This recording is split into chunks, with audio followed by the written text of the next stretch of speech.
Okay, exactly 8 o'clock. A very good evening to all, brothers and sisters in the Dhamma. Today is 1st August 2023. It's a Tuesday, so we'll be continuing our Tuesday class sharing. Today sharing, we will go back to the original text, which is the wonderful Dhamma Lotus Flower Sutta. In Mandarin, Mahayana is called Miao Fa Lian Hua Jing. Yeah. Okay, as usual, we will have our physical puja. Let us gather. Let us compose our mind, develop the faith, saddha, virya, spiritual zeal, authenticity. Then mindfully we shall commence the physical puja chanting. Namo Pen Si Se Jia Mo Ni Fo. 南无本师释迦牟尼佛，南无本师释迦牟尼佛，南无观世音菩萨，南无观世音菩萨，南无观世音菩萨，南无阿弥陀佛，南无阿弥陀佛，南无阿弥陀佛，南无弥勒佛，南无弥勒佛。南无弥勒佛，南无普贤菩萨，南无普贤菩萨，南无普贤菩萨，南无地藏王菩萨，南无地藏王菩萨，南无地藏王菩萨，南无佛菩萨，南无佛菩萨，南无佛菩萨。อะระหังสัมมาสัมพุทโธภะคะวาพุทธังภะคะวันตังอะภิวาเทมิ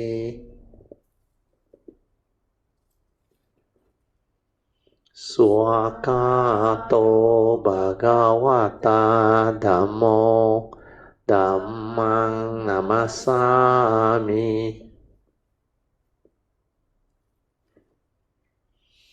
สุปฏิปันโนภะคะวะโตสาวกสังโฆสังฆังนามามิ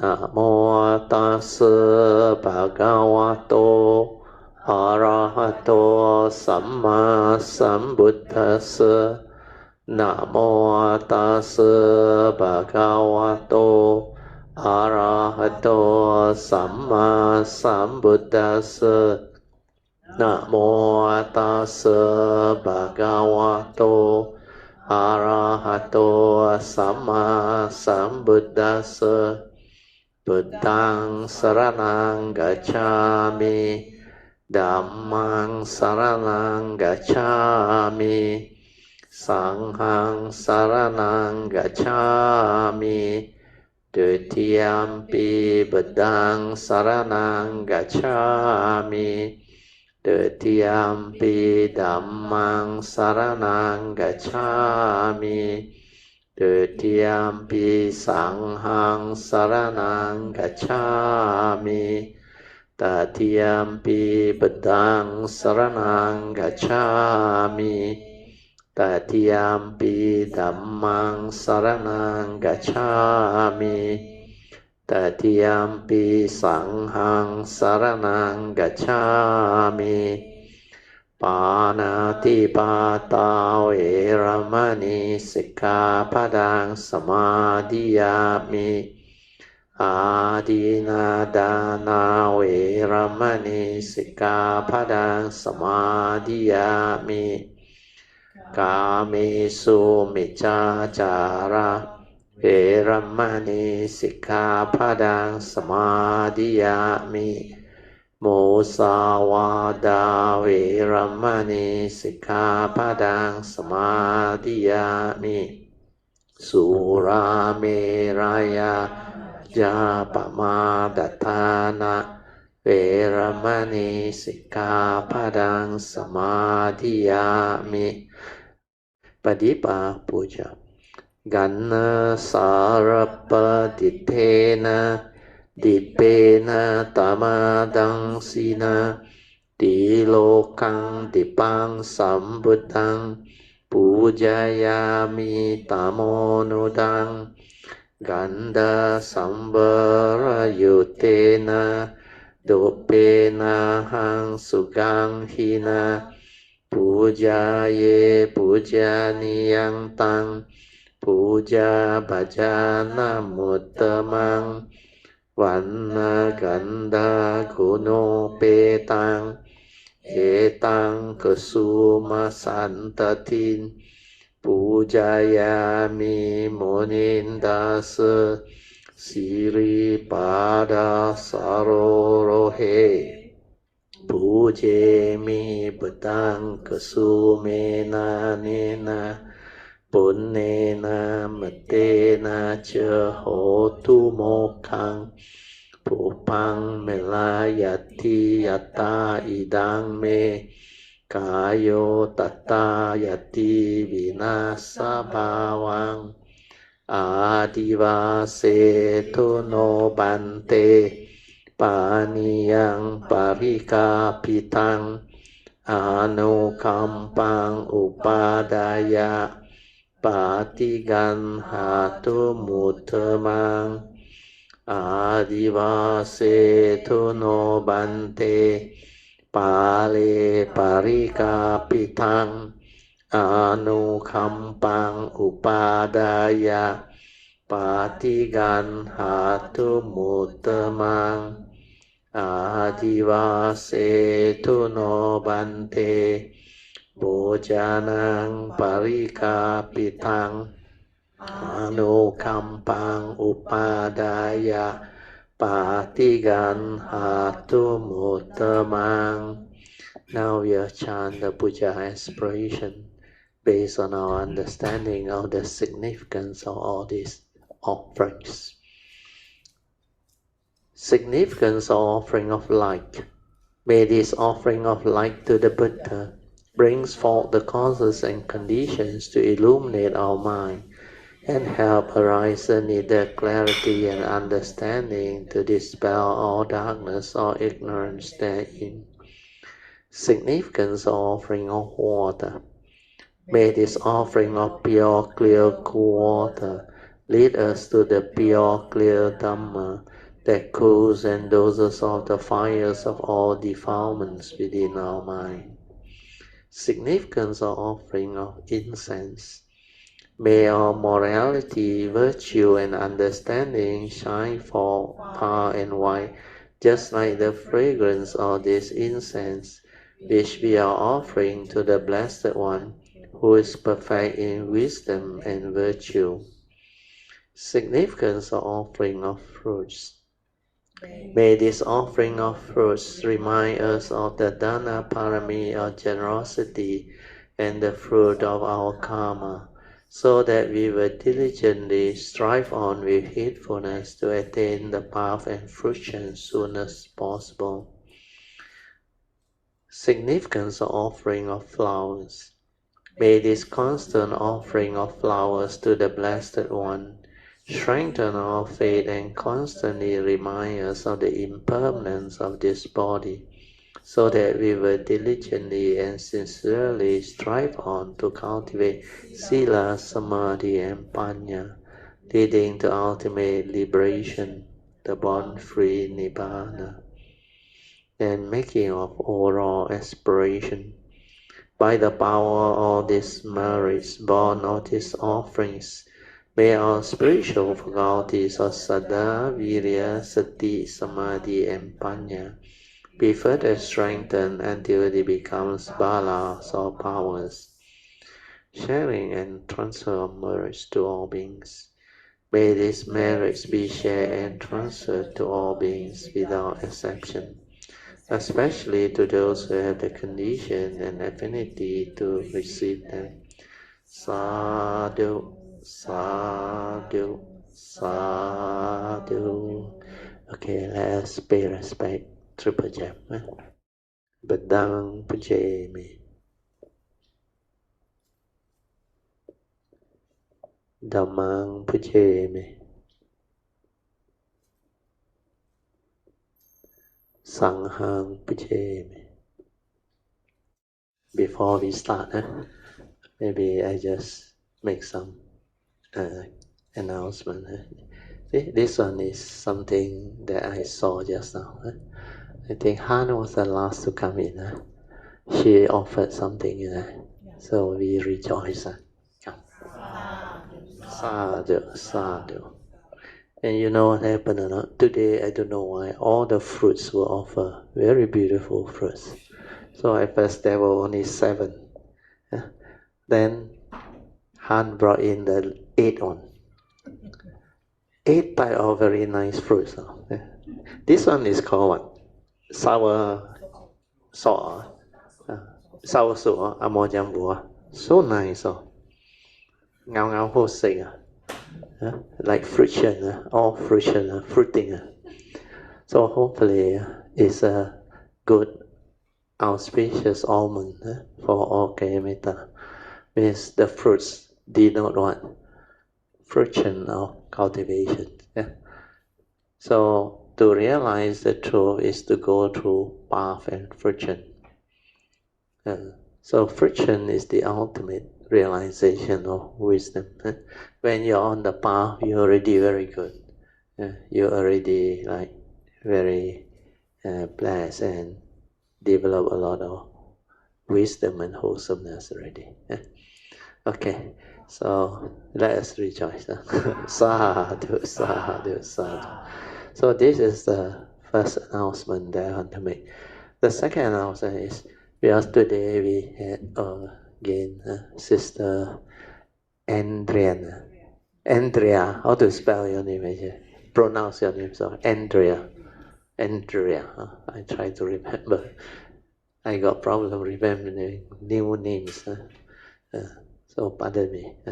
So because she is here, I want to slightly modify our session. So for benefit not only of her and also many other people. There is also one, Sister YB Jam. I think they also quite new. They may benefit from the modification in the sharing. So instead of continual sharing from this book, the Miao Fa Lian Hua Jing or wonderful Dhamma Lotus Flower Sutta, I think this one is for cultivator who has already developed the cultivation, then only more meaningful. So we temporarily put on hold this wonderful Dhamma Lotus Flower Sutta first. I want to go into more general topics so that Andrea and YP Jam there or people who listen to the recording, you can develop better understanding of what this so-called teaching is all about. We call it Buddhism, or society call it Buddhism. So a lot of people just hold on to this religious word or label, Buddhism. By holding on to this word, they believe they are Buddhist, because the word is Buddhism. With the ism down there, it become a religion. So just now before our class start, I was having a short discussion with Andrea. So from there, I think it can give rise to much better understanding.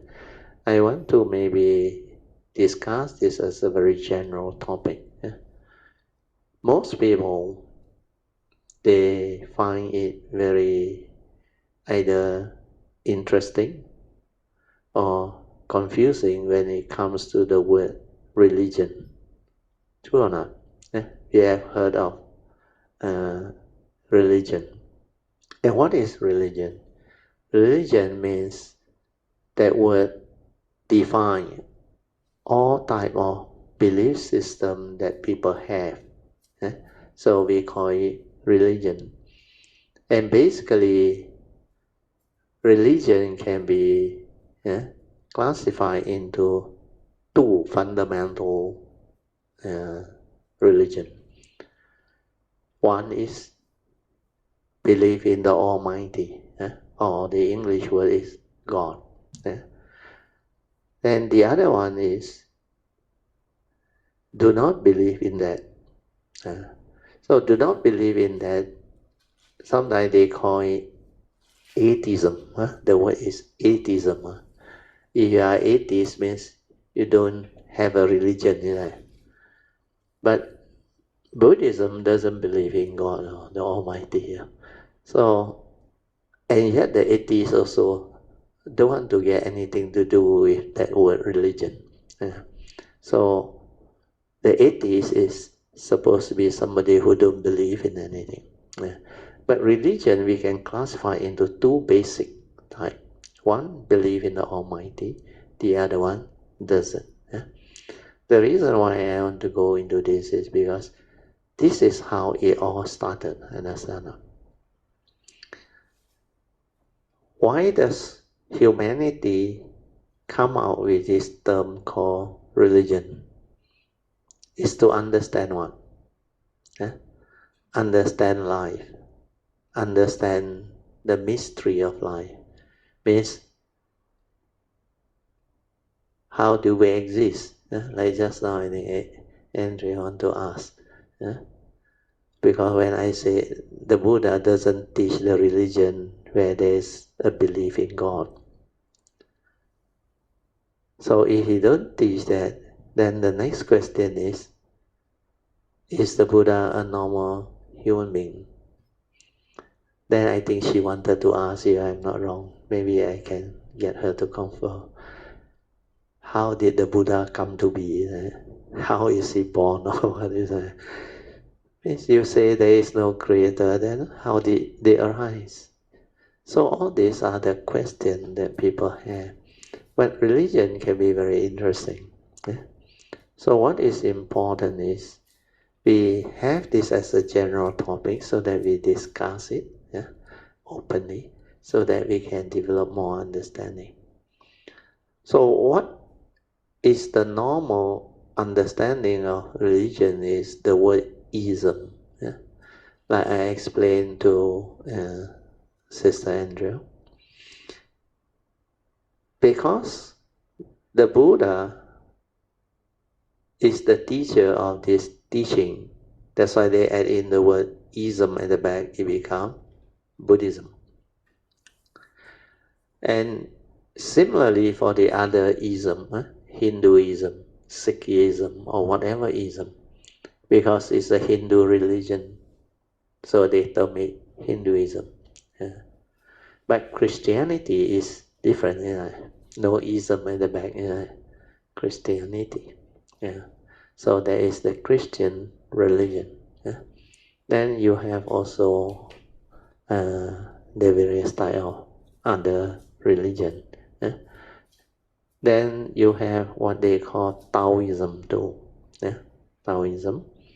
Then you have a lot of other type of belief system. Mainly from various countries all over, even Europe, South America, Asia, India, Middle East, and many. So whatever that describe the respective religion, they name it, they label it. That's why I call them religious label. So the question she asked me is this word, Buddhism. And I explained to her, I said, a lot of people, because Buddhism doesn't rely on the Almighty God, they call Buddhism a type of philosophy, understand? Means a way of life. So you heard very commonly described by people, Buddhism is a way of life. Then some say Buddhism is a philosophy. Then I explained to her, I said, it depends on how you understand the word philosophy. In fact, it comes from the if I'm not wrong.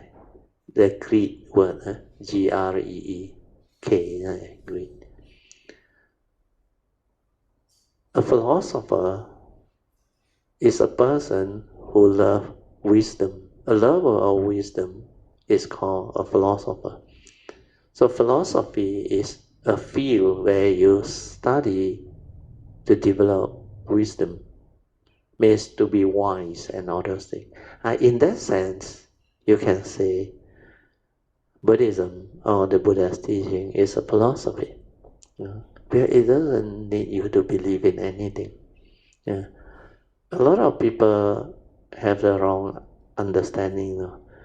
They may even ask, because I was asked once, Separatio, you say Buddhism don't have any belief. They believe in rebirth or true or not? Because Chinese Buddhists believe in rebirth. Then I say, do you think you need to believe something that can be understood? You have seen a lot of people born into this world, how they come and how they are born into this world, grew up, then how they, the four-phase cycle, how they grow up, reach puberty, then starts to decay, or we call it the growth phase over. So the decaying phase, surface, means they go through aging. Then finally, they die. So this four-phase cycle is what existence or life is all about. In fact, everything you see and witness also go through this one, like our universe, the planets, or how they arise, how they actually evolve, then finally disappear. So if that religion or teaching doesn't need the Almighty Creator or some supernormal being to actually arise, then the logical question is, then how did we all exist? Understand? How did the world and the universe is the way it is? So you want to go into religion, philosophy, there are a lot of theory. I remember in the early day, I used to read them when I was in Form 4 or 5. Because if they want to give support to a certain religion, like the one that believe in the Almighty, the Creator God, what are the support or facts or basis behind for them to say it? Anybody want to try? Why they say there must be a creator?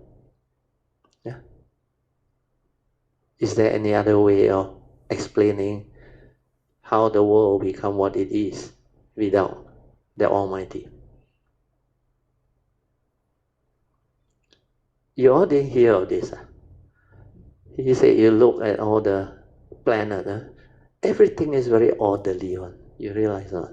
There is like order. How they rotate around the sun, then how all the planetary they call planets and star system, everything, they follow a set of law. And all this order, they believe there must be somebody behind, govern or control. So, because human mind at that time was, they call it not so progressive, not so advanced. So like in the early days, when we don't really understand science that well, what was the belief system? Whenever there is thunder, do you know what they say? What do they say? God is angry. It is logical. Some believe. Then when there is drought, they also say God is angry.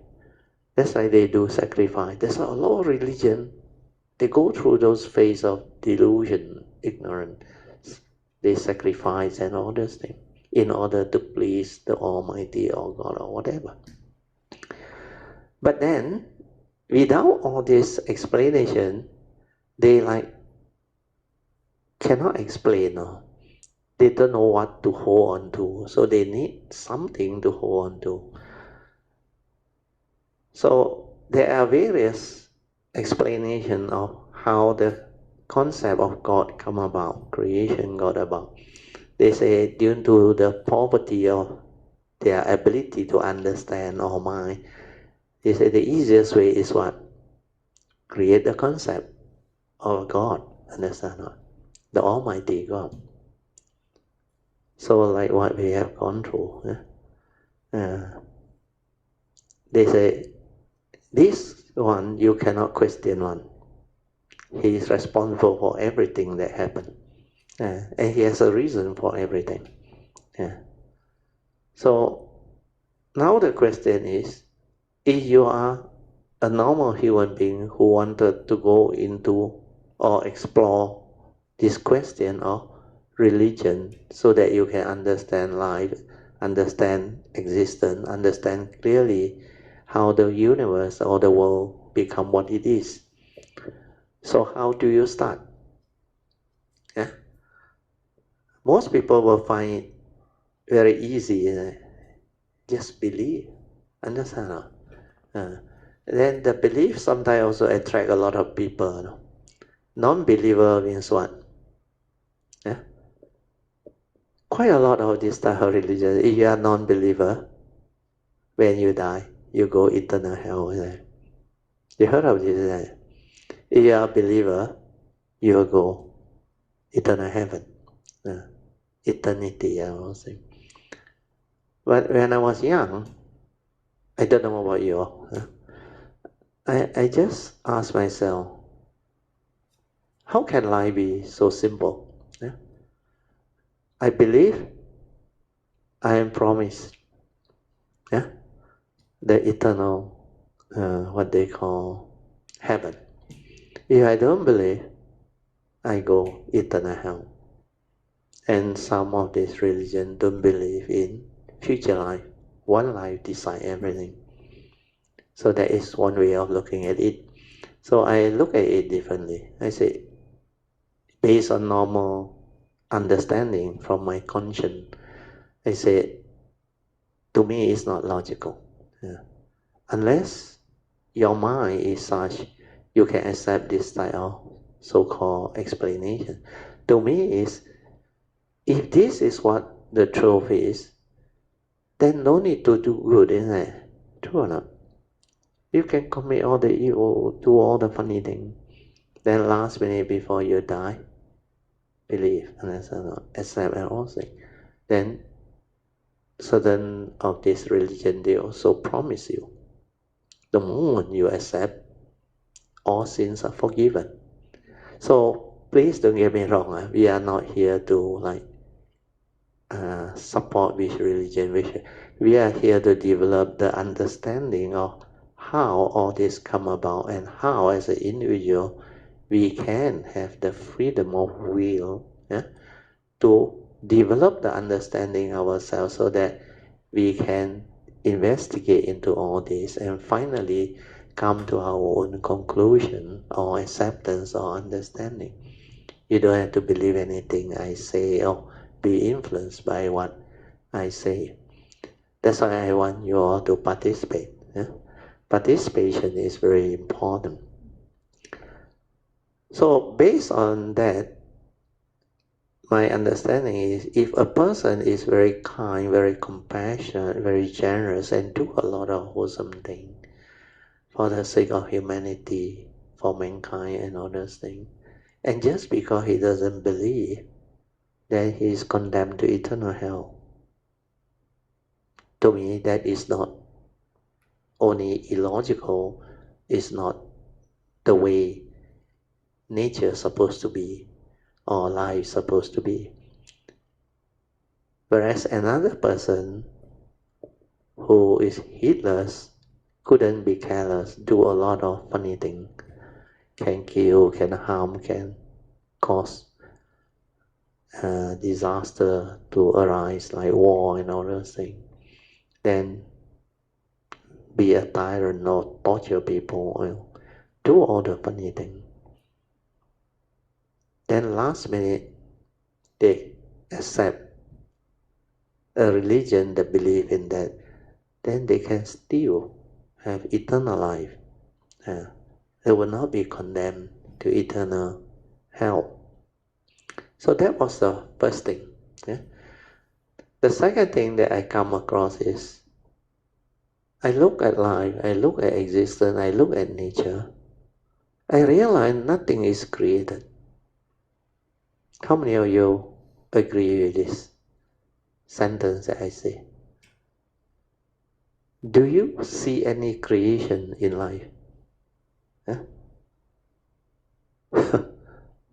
To me, I saw everything come through a very natural process. The easiest thing is how we come to this world. You cannot deny you have a parent, yeah? You have a parent, and you are born from the womb, come out, Then we become what we are, Then we grow up like any other human being. Of course, there are also stories that say they are not born from the womb. Then I don't know about all those things. But to me, everything I see within life, within existence, because as a civil engineer, I saw all the building, the highway, everything. They come through a very natural process. Then they become what it is. Then I realized nothing is really created. The only thing that human being create is maybe the biggest creation is the Almighty. So they say man created God. To a lot of people, they may not find this like logical. It's, the belief say it's the opposite. God created man. But then certain philosopher or philosophy type of religion, they analyze it, they actually go deep into it. Then they came out with this understanding. It's because of the poverty of the human mind of some who cannot develop the understanding. That's why they had to create this concept so that they feel good. Then they have something to hold on to, then they can live their life. For me, no harm. If that religion serves you well, give you faith, give you understanding, and maybe make your life good, no harm. Where the choice is yours, the individual. But if you can also move on without having to believe in anything, just like the scientists, through observation, through investigation, develop your own understanding. That's why finally a lot also choose to become atheists, understand? Then they investigate. Then of course every religion has its followers, has its what they call devotees and all those things. Then, like I said, the religion that don't believe in the Almighty are very few. True or not? Very few. Of course, one of them is the Buddhist teaching. So the Buddha himself, he said he's not a God. He is not the Son of God. He is not an Almighty. He is like each and every one of us, normal human being. But he has this very, very profound, deep understanding of what existence is, what life is. That's why you look at his teaching. His teaching is able to explain to you how existence comes to be. That's why the scientists also, they don't believe. So to them, they believe in the beginning of what they call existence. Yeah. So how many of you have heard of this Stephen Hawking? You all heard of him? He wrote the book about all this very scientific thing based on physics. He's a physicist. So I think he wrote one book which is very interesting about creation one, yeah, about existence, the black hole, the universe, and all those things. So scientists believe that the beginning of existence is the beginning of the primordial or the original. Means there is a time where it all started. They call it the Big Bang theory. From there, the Big Bang happened. Then everything comes to be. The great energy expansion. Until today, the scientists know it's an expanding universe. And scientists can actually develop a lot of understanding of what our universe is, except they find that based on existent scientific theory, they cannot have the what they call the complete understanding.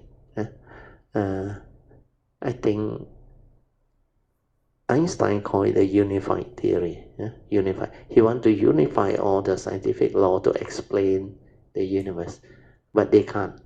They still cannot account for a lot of, they call it the dark matter or dark energy hidden somewhere in the universe, because the mathematical calculation cannot reconcile. So because of that, this Stephen Hawking, he wrote the book. That's why it became so popular. I think one of the bestseller. Then he asked a very interesting question.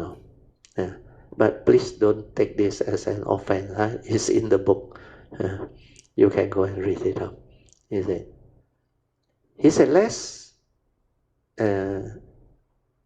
come to this understanding. He said, when we talk about this creation thing, there must be a point in time, maybe very, very long in the distant past, where it all started. True or not? There's a point in time where all this started. That one can accept, not an issue. But his next question is very interesting. He said that creator that started all this, what was that creator or God doing before all this started? Nobody asked that question. He asked that question. What was he doing before all this started? Of course, there are a lot of people based on science, they question. Because sometimes they got this teaching where they say God created everything. So they say day and night created by God. The sun, the moon, everything created. But then the scientists know, no, day and night, you don't need a God to create. It's the planet rotating on its axis around the sun. That's how day and night come to be. Then a lot of this understanding, when they surface, a lot of religion based on belief starts to have problem standing up to all this scientific understanding. So because of that, more and more now starts to develop their own understanding based on something that is more scientific. Means like the scientists, if they're not sure, they call it a hypothesis. Then they put it to test. Once they confirm it, it becomes a theory. Understand? Theory means it can explain the way things are and all those things. That's why scientists progress very fast when they develop understanding of this scientific law, or we call it the physical law of nature and biological order of nature. So this is how all this become possible. Then of course, science and religion, they become like the two sides of humanity, where those who are involved in the scientific community, they tend to have this type of scientific viewpoint, but we do not deny in this world there are a lot of people who have faith in that type of religion that believe in God, even scientists, or very educated technical people. Yeah. They also believe in Christianity and other religion that believe in the Almighty and all those things. So science may be what it is, but it doesn't have that ability and power to like prove once and for all that all this cannot stand up to the progress of science that can actually explain all this. So we have not reached that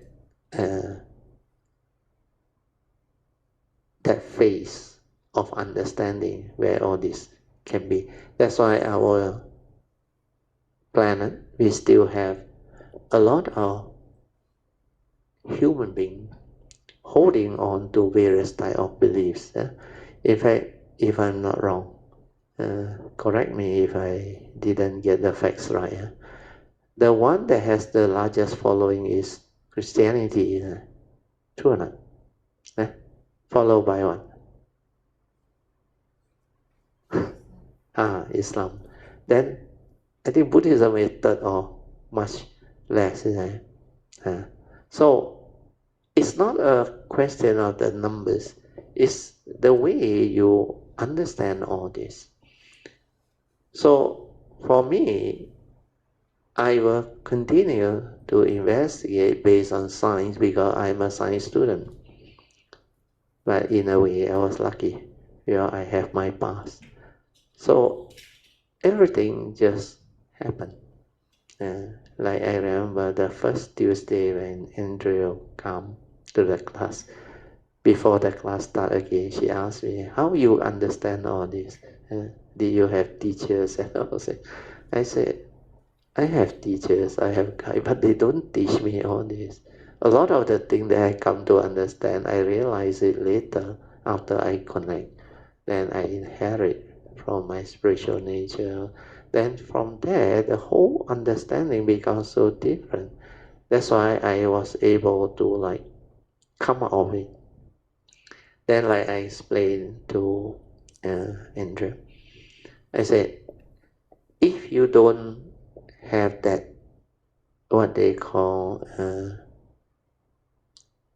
belief system, means you don't believe in the Almighty, then how can you explain life, existence, and all these things? So that question is actually very interesting. Like just now what I explained is, we don't have to believe in rebirth, understand? Because the way we are born into this world, like we all know, for mammals, like human being, you have a parent from the mother, then from the sperm and ovum, they evolve, they develop, then if it has the appropriate condition, then you conceive, the mother conceive, then the pregnancy, then the birth process. So this is how birth occurs. So we have to understand, no matter what happens, we cannot deny that we have parents and we are born. Understand? No? Then we grow up, we get old, sick, and finally we die. Then when I look at all this, then I look at the Buddhist teaching, I realize it matched perfectly. Understand? No? The only part that is very difficult for normal human being who didn't develop the meditative understanding to go deeper into what life and existence is, means the meditative process or the awareness nature, and that is the one that is missing in most human beings. Where you are not a cultivator of the way, I mean, if you cultivate the Buddhist teaching, the Buddhist understanding, you must go into the meditative process or awareness-based meditation to develop the true understanding of what awareness is. There's a nature within which is beyond the so-called human being or living being, the form and the mind. And like scientists come to know the Big Bang theory, everything starts from there, the original nature, the true nature. That's why in the teaching, they also have this understanding. Each and every one of us living being, we also have a nature within. And this nature is already there all the while. But because of the nature's law that governs life and existence, it developed a complexity of creation, but not the creation of an almighty. The creation that arises from boundary conditions that are set within existence. That's why the scientists know there are nature's law that governs life and existence. So scientists only know the first two laws, scientific law. Physical law of nature, they call Utu Niyama, and biological order of nature, which is everything that have life form, organism, all those things, or biology type of the cells and all those things. Yeah? So these two actually develop what we have under the our civilization. We have what we call all the various type of academic studies. We have what they call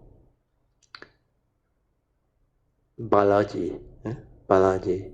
Then we have physics, we have chemistry, then we have botany, we study about the plants too. And there are a lot of other fields of study. Then we have genetic theory nowadays, DNA, all those things. And they have also gone into the thought process. That's why there is psychology, the field where you study psychiatry. Then you also have what they call microbiology, studying about all the various type of biological orders of nature. So all this evolve and become more and more progressive. That's how our civilization, our medical science, we also progress. Then similarly, when it comes to the physics aspect, our what they call internet boom, or we call it the early days agricultural revolution, then we go into industrial revolution, then now is IT revolution, or we call it the AI era. So all these are the evolution of the physical science or physics, chemistry, and all these things. Then we also have organic chemistry that study about organic things.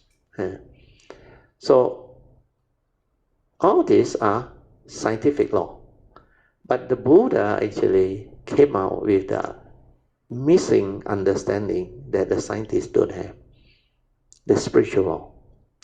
The spiritual law that governs life and existence, the Buddha actually in his teaching defined. He said there are three very powerful physical laws, like scientific law. When you understand, you also progress like the scientists. First is the law of karma, I say. So law of karma is very simple. We are all born of karma, heir to our karma, conditioned and supported by our karma. You are what you are because of karma. You don't have to believe it, is it? You can investigate into it, you can find out, you can meditate and develop the understanding. All this you can understand. Then there is also another spiritual law, the law of mind. The law of mind means how you function as a human being. He called it Chitta Niyama. Chitta is mind, the order of the mind. Means all of mind's manifestation, even psychic and all those things. He said nothing is psychical or whatever. It's because human being cannot understand this, it is psychic. But actually when you study this law, you cultivate it, you will understand. All these are possible. Like they call psychic ability, special mental ability. Or if you train your mind in that direction, you go into thought-based type of energy field development, then all this psychic and all those things become possible, or can also become possible. It depends on what field you want to go into. That's why this order of the mind is so powerful. And mind is not only thought process, the Buddha said. Thought is only a very small, minute field of the mind.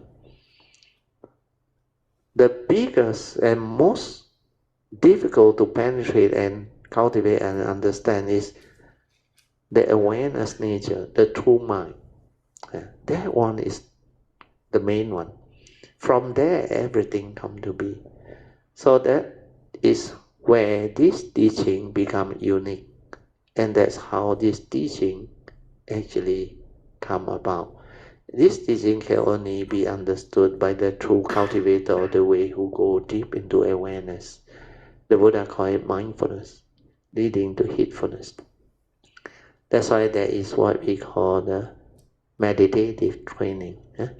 Maybe the meditative training, I will leave it to the next Tuesday to start it all over again, because I need more time to explain this particular topic so that we can develop the understanding of how religion come to be and how all this understanding actually fall into place. So what I want to explain is the three spiritual laws that governs life and existence. So the first one, law of karma, we all know. The Buddha said you don't have to believe.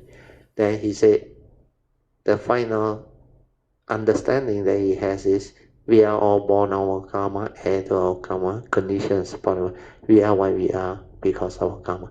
You can find out for yourself. Then he said this law of karma is basically moral causation, where it involves the intention, the mental intention, the morality behind the mental intention. Whenever you arise a thought, there is a mental intention behind. If the mental intention is moral, means it's wholesome. If it's immoral, it's unwholesome. So this moral causation, we call it the law of karma. Whereas the scientific law, Newton's law of cause and effect, don't have that moral aspect within. So that one is like the Newton's third law. To every action, there is an equal and opposite reaction. It's the same. Except the law of karma is more complex, more complicated. It has this element of mental intention, the moral causation. So the Buddha said, you reap what you sow. Do good begins good. Do evil begins evil. You don't have to believe. You go and investigate. You go and find out. That's why he come out with his teaching, the precept, all those things. All very systematic, very not only logical, very wise, and very easy to comprehend. Then he said, you plant the seed of evil, you will reap the fruit of evil. You plant the seed of wholesomeness, you will reap the fruit of wholesomeness. So these are the understanding that he finally realized and evolved how to teach the world. We don't have to believe it. So when you cultivate, you really can understand all this and you can witness all this, like the scientists. Everything is like very transparent, can be like put to test, and it stand up to investigation. That's why he said this teaching that he teach, basically he said it has this characteristic. We chant. Sorry, we supposed to chant before we start. Never mind. Maybe after, if we have the time, we just do that one. This one is salutation to the teaching, the Dhamma. That's why we chant Swakato Bhagavata Dhammo. Well expounded is the Dhamma or the teaching as proclaimed by the Buddha or as taught by the Buddha. And what are the characteristics of this teaching? The Buddha said this teaching is akaliko. Means this teaching can be realized in the here and now before a person dies. No need to wait till you die. Then only find out whether what is being promised to you will be the truth or not, will be delivered or not. This one no need. Enlightenment in the here and now, you can realize all this. No need to wait till death. That's why its first unique characteristic is akaliko. Sanditiko. Sanditiko can be realized in the here and now. Then the second unique characteristic is this teaching is akaliko. Akaliko means timeless teaching, beyond thought, beyond time. You cannot use the instrument of thought to cultivate, to go into it and hope to realize it, where the instrument limit you. Where this teaching, this truth that can be realized is beyond the thought process, beyond thought, beyond time. Thought is psychological time, thinking.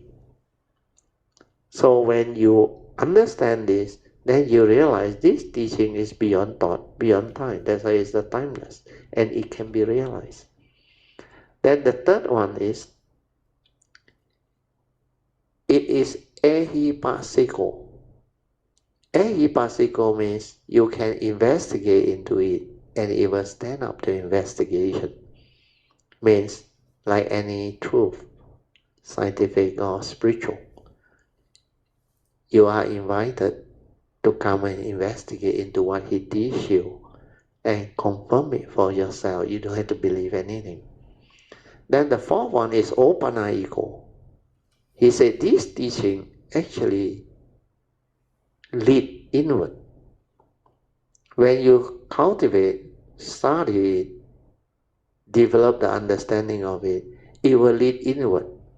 Opanaiko, into our heart, our nature, which I have shared under this book, Understanding the Heart and the Mind.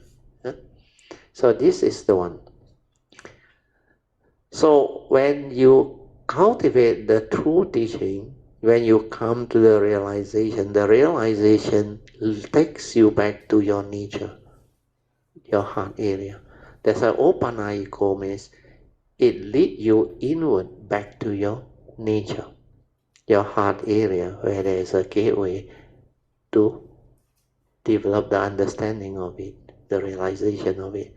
So opanaiko is very important. So if what you cultivate and learn doesn't have all these characteristics of sanditiko, akaliko, ehipasiko, and opanaiko, that is not the teaching that the Buddha is talking about. It's not the enlightenment that the Buddha is talking about. Then the last characteristic is pacetang, veditabo, venohiti. Pacetang means can only be realized, is this teaching, by the enlightened one, the wise one, each for themselves. Before you awaken, you cannot understand this teaching. That's why this teaching is very unique. So when you understand these three spiritual laws, he said, you will awaken, you will liberate your mind. Then you understand clearly, who are you?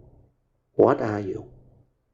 and how you function as a human being, and what is the other nature that is beyond this form and mind that can be realized by the cultivator of the way. But when you develop the awareness-based meditation, you go beyond thought, beyond mind, beyond the physical form and mind.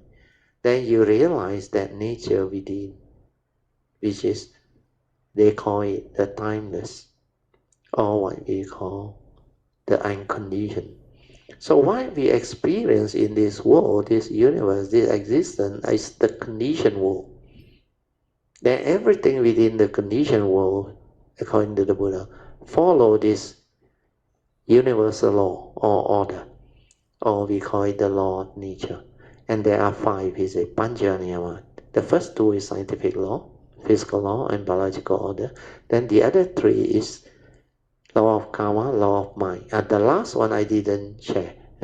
He called it the law of truth, the law of Dhamma, Dhamma Niyama. Means all of the other essential truth that he taught, they are all classified under the third spiritual law.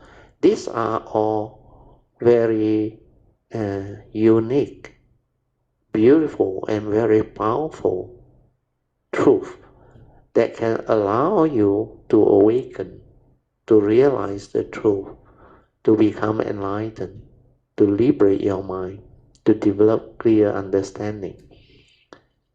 So these three spiritual laws actually makes the big difference between understanding the real so-called religion and the other type. Of course, we can never comment on the other type because they have their own belief system. Maybe they have their own way. They can also develop their own realization to the extent that they have according to their various religion or teaching. But how extensive that thing depends on the individual religion, because not every religion can explain the way things are to such extent. That's why I share this with Andrea, that this teaching, although we don't have to believe in anything, but it can like awaken the human mind to realize the secret of life. Means all of life, all existence, you want to understand, the Buddha has summarized it into Four Noble Truths. And these are truths that can make you noble ones or enlightened one, wise one, completely super wise. And this is the teaching that can summarize to us all of life, existence, mundane and supramundane, very complete. That's why this teaching is very different, very unique, and very, very special.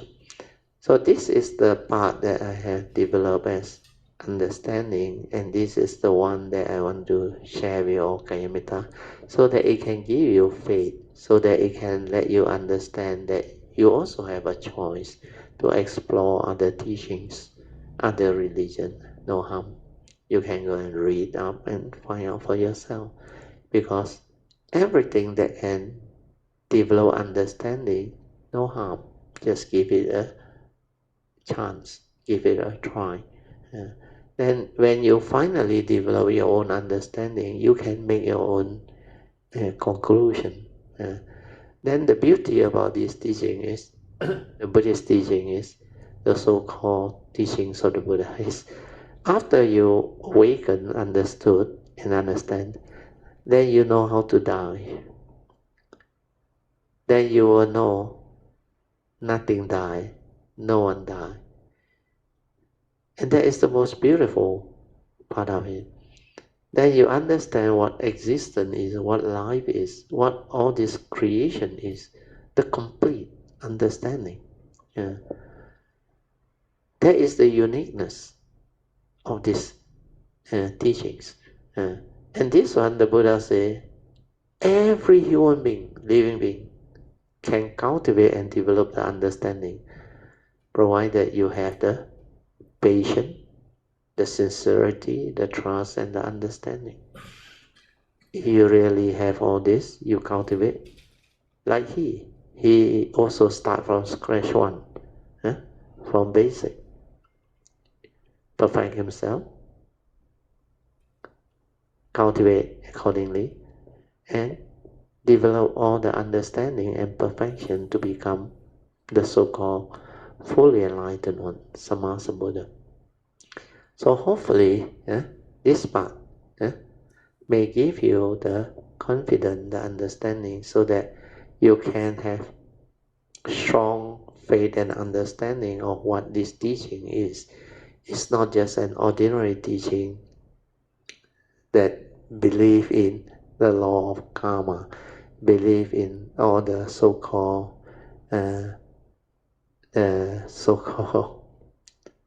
they use this word rites and ritual, because what happened to the Chinese culture is, apart from this Buddhist teaching, we also have a lot of belief system now.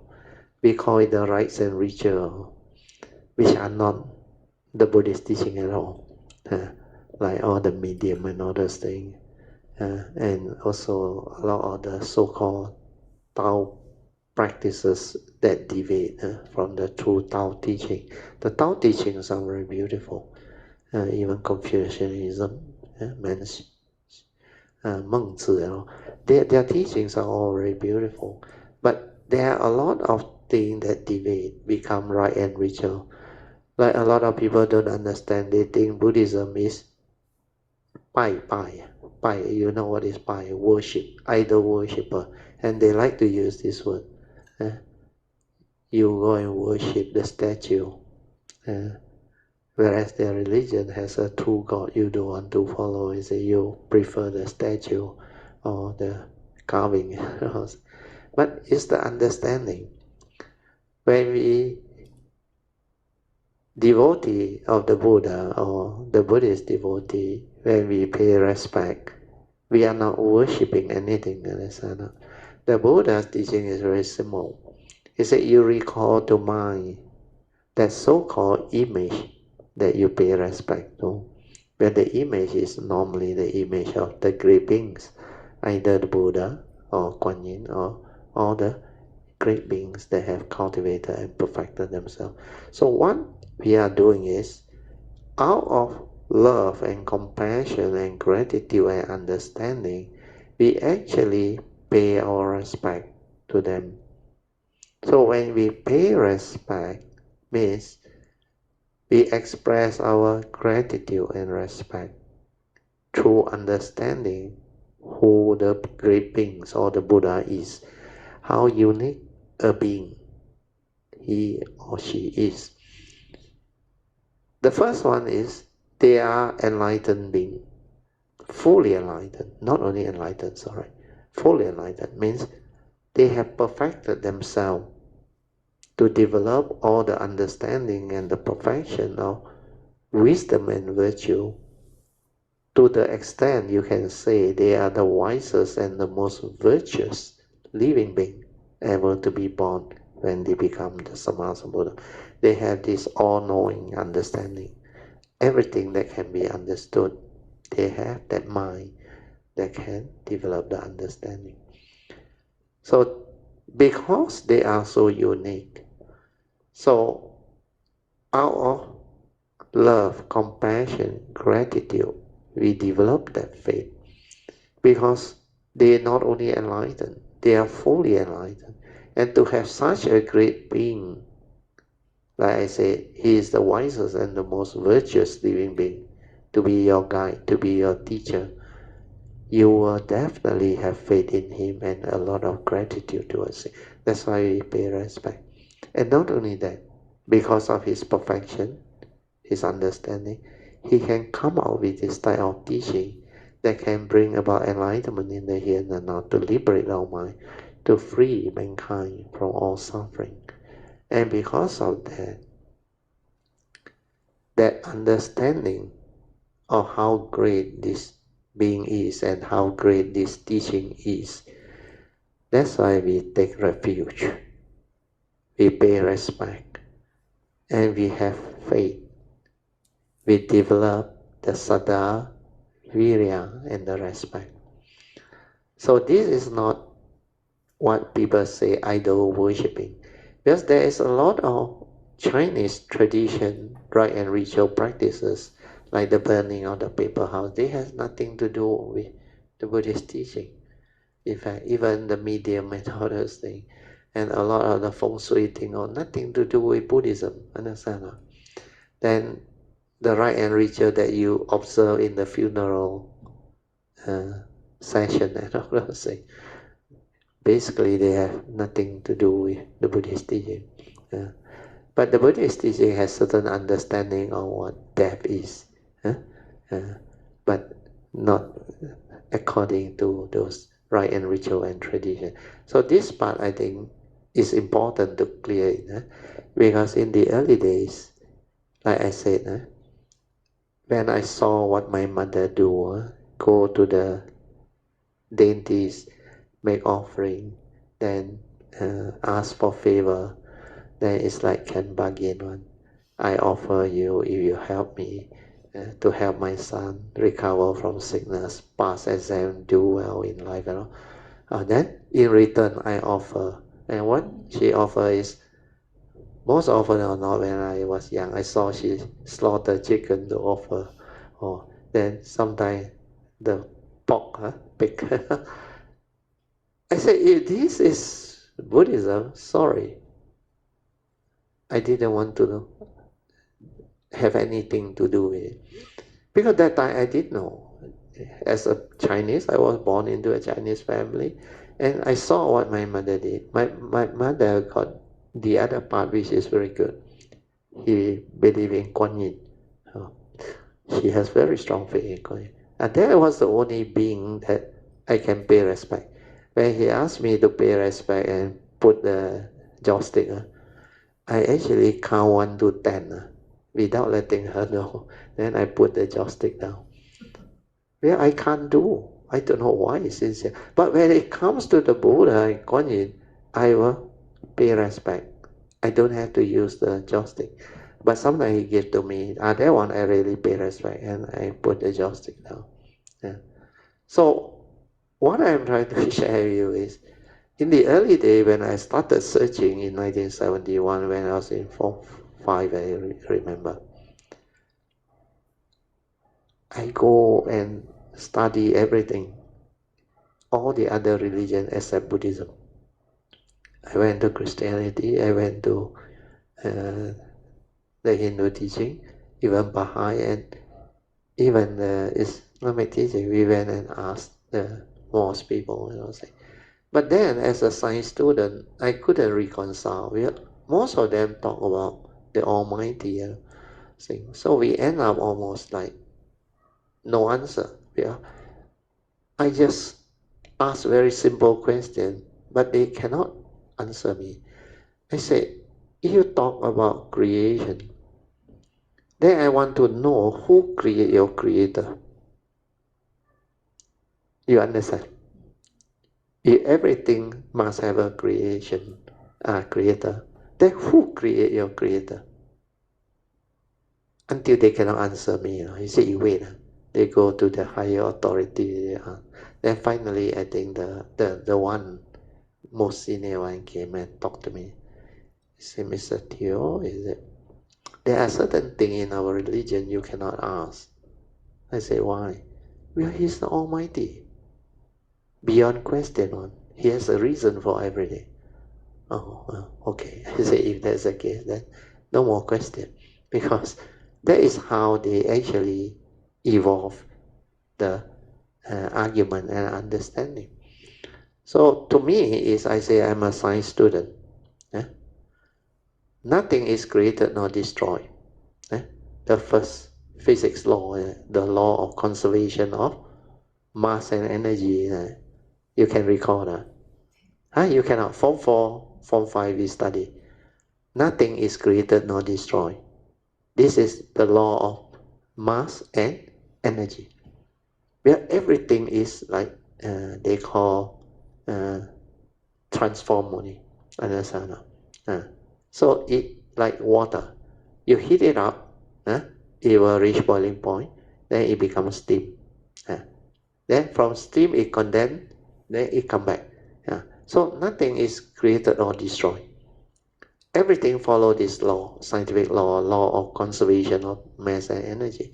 So I say, you talk about creator, then I ask you, who create your creator? You can't. Then later on when I read Stephen Hawking, I was also very interested in what he wrote. He said, what was God doing before he created? That question really struck me. You know why it struck me? I mean, if you are the creator, the Almighty means you can do everything in there. Because Almighty means what? You can do anything. So my next question to the one that actually discussed with us, I say, if your God really is Almighty, means He has power to change things, to do whatever He wants. Then I say, why is the world so chaotic? That's full of problem here and there. If He's Almighty, He can create a perfect world, utopia overnight. But we are not seeing it. We are seeing war and all those things everywhere. So I say, forgive me if I cannot accept that concept of a belief in that thing. But to me, as a science student, all these are very scientific. And it should be able to explain to me in a very scientific way if that so-called teaching has the understanding and the realization. So because of that, I left that after Form 5. Then when I was in lower 6, one of my classmates' sister, he saw I like to sit alone, and I like to be alone, quiet and all this thing. He gave me a book. I was very surprised.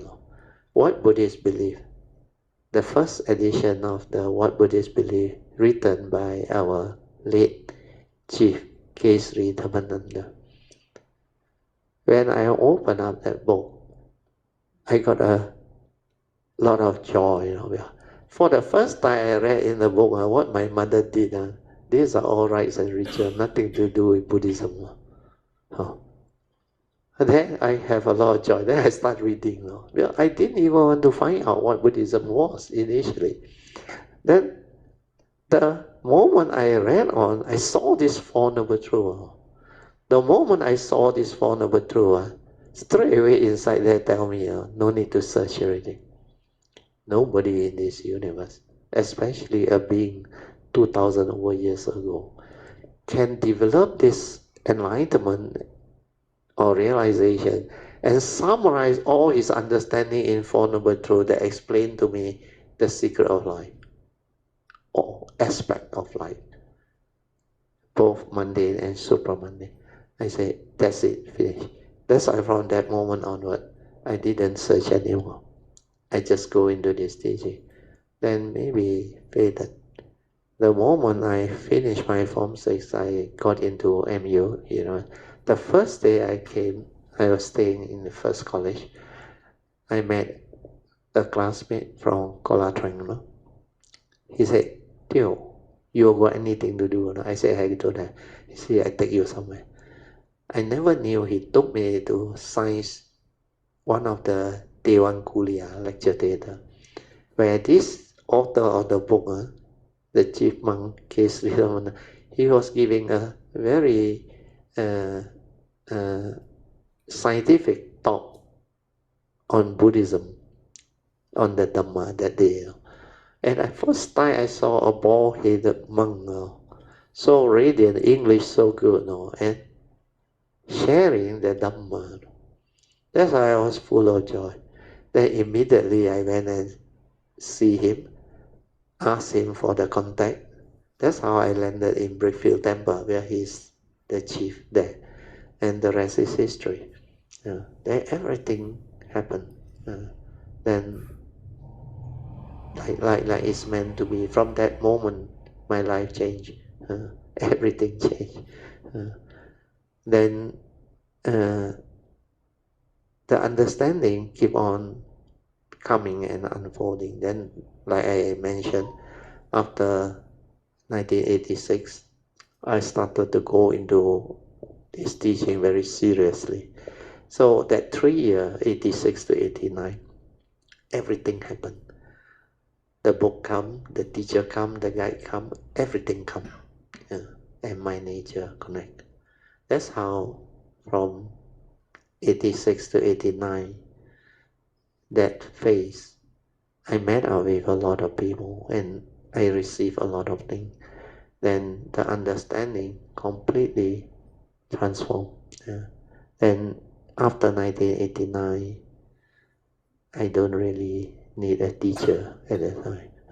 But I still met one last guy who finally, when I meet up with him, actually I'm not supposed to meet anybody. But after that, no more. Until today, I don't have any more guide or teacher. So this is the brief understanding that my nature has developed, and I hope it can give you some faith and understanding. Then the rest, you all explore yourself. If you have any question, I am more than glad to answer them. So today maybe we, like I said, skip the meditation part. The meditation part I will start next Tuesday. Where this meditation part is not easy. I need to prepare Andrea to develop the understanding. Because you got any knowledge of what the Buddhist meditation is all about? Andrea? Don't have a good. Clean slate is the best. Don't know anything is the best. If you know something, it may, I should say, it may complicate the matter and maybe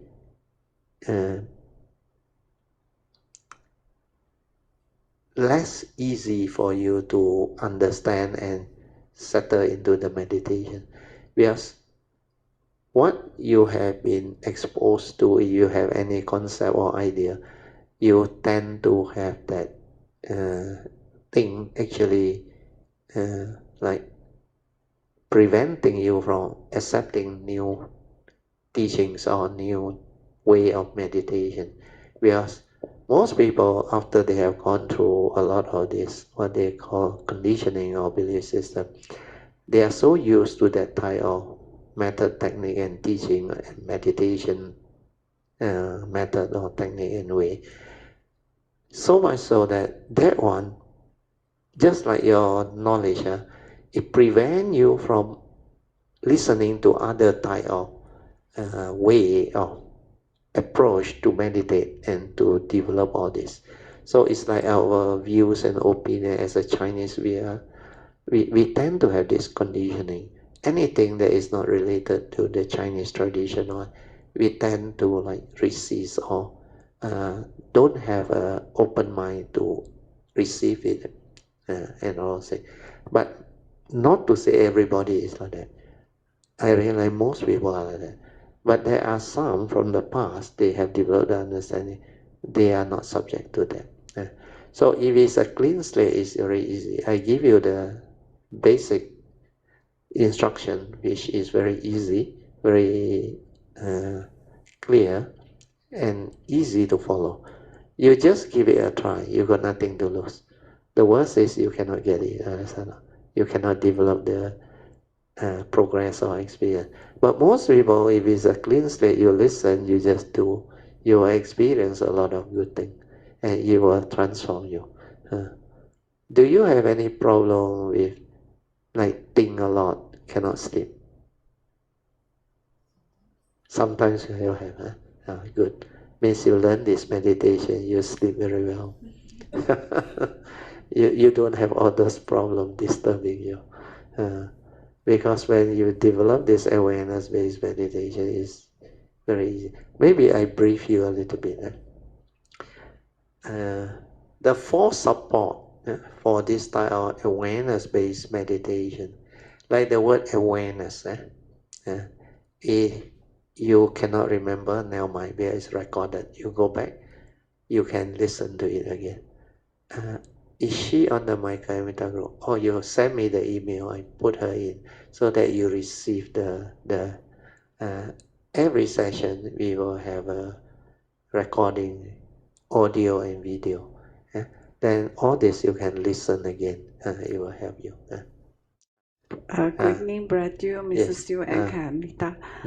Before Brother Teo proceed 去那个 meditation, 我想讲一下 about paying respect to the Buddha, Dhamma, and Sangha.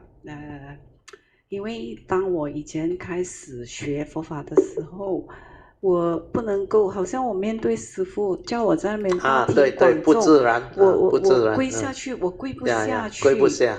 对，然后接着 cultivate，原来当我们 pay respect 的时候，我们把我们的傲慢的心拉下来，越拉，到好像没有那个我去，所以这个就是我的一个experience，所以我是 add on to 这个感恩。Thank you so much. I think it's very important, especially for new people. So I will explain some more based on the good condition that Alicia gave. Likewise for me is the same.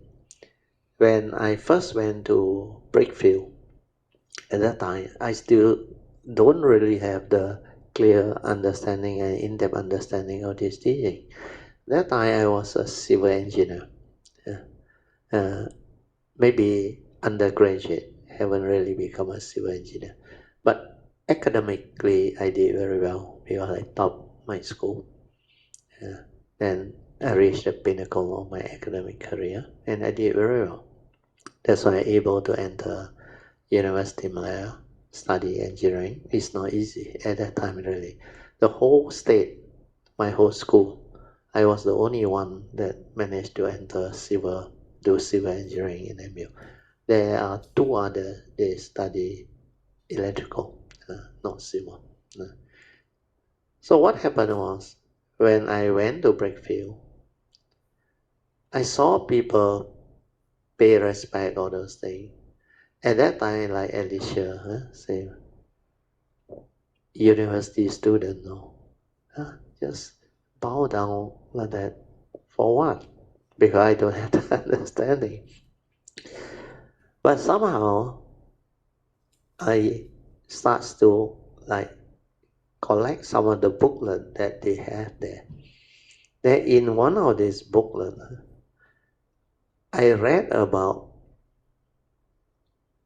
idol worshipper and paying respect.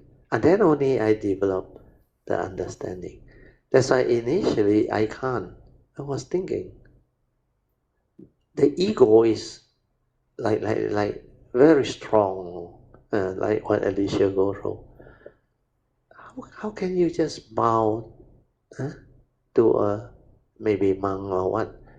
You don't feel easy. Then you think you're very smart or very clever or intellectual. Maybe the word is intellectual. So I saw this booklet. Then I read about it. Then there is a statement that wake me up. He said, human being, before you develop the meditative understanding, the meditative awakening, we are all deluded, ignorant. The word ignorant, deluded. Wow, the first time I read about it, I said, cannot be. What type of teaching is this? We are academically, we did so well. So how can you say we are ignorant, we are deluded? Until I went into the practice of the cultivation.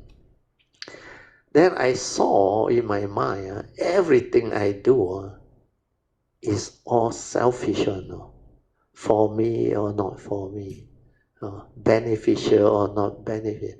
Then I realized, no wonder the Buddha said, we are deluded. We are selfish. We have a lot of delusion, ignorance. We think We are so special. We are so great. We are actually that one is not real. It's not you. It's the brain, the memory, the thought process that actually condition you to do all this. Then when I saw that, then I realized no wonder the Buddha said we are all full of ignorance and delusion. Then after that, I start to read and understand who the Buddha is, how special he is, like I explained just now. He is the wisest and the most virtuous being ever to be born. And the teaching is so wonderful, so beautiful. That part I already know when I saw the form of Buddha. That's why I become different. I start to develop the understanding of what respect is. Actually, there are very good understanding and benefits of paying respect. First, like Alicia said, you lower your humility. Understand that? Means you become very humble. Yeah? You become very humble. Means you can pay respect, no problem. But that respect is due to your understanding. It's not belief, not something that you do without understanding. Means you understand who the Buddha is, how unique a being he is, and how special a being he is. He has perfected for so long, wisest and the most virtuous. Then he has this teaching which can awaken the living being, liberate the mind to free living being from all sorrow. And because of that, the respect comes naturally. So when you pay respect, a lot of things actually follows you. In the teaching, the Buddha says, you pay respect to worthy ones, or even to your parents, or to somebody, your elders, or somebody you have respect for. Four things grow, is it? Ayu wano sukhang palang. You don't have to believe, is it? This is nature's law. So ayu is long life. That one will go with you. Then sukhang. Sukhang is happiness, joy. Wana. Wana is the fair complexion. You have good complexion. So, ayu wana sukhang palang. Palang is strength, spiritual strength and physical strength. Mainly towards the the spiritual strength. So these four things grow. Then when you pay respect, you lower your ego, your humility. You develop the cultivation to be humble. Then you exercise your body, understand? Then the fourth one is most important. You develop mindfulness. That's why after that I do a lot of bowing. At the same time, it's salutation. Means you pay respect. That's why the word is salutation. You pay respect. You didn't worship. So respect and worship are two different things. Then after that, I start to become very different. Then very naturally, I will want to pay respect, even at home. Wherever, during the early day when I was going through the training, I wake up, I pay respect. Before I sleep, I pay respect. Before I leave my house, I pay respect. When I come back to my house, I pay respect. I go to the temple, the first thing I do is go to the main shrine hall, the altar, I pay my respect. Then wherever there is condition, I pay respect. Then the four, what they call object of veneration, or for you to pay respect. So that one we will know as a cultivator. Where in the chanting, we actually also have them. So this type of object of veneration are very important. The first one is the stupa. When you see the stupa, and when you see the relics of enlightened being or the Buddha, then the Bodhi tree, the Bodhi tree. So they call it Vandami Chetiyang Sabam Sabatanesu Patititang Saririke Datu Mahabodhi Buddha Rupang Sakalang Sada. So The first one is a Jetiya. Means when you see this Jetiya, means some call it like pagoda like that. But under the Jetiya, normally there is a relics. So the Jetiya, you pay respect. The Buddha Rupang, the image of the Buddha, you also pay respect where you recall to mind. Then the relics, the good energy, vibration, the enlightened being, when they perfected it, they have this. So all these are the four objects of veneration that you can call to mind. The last one is, of course, the Bodhi tree. Underneath the Bodhi tree, the Buddha sat and become fully enlightened. So that gratitude towards the Bodhi tree for giving him the shelter and the good condition to develop enlightenment.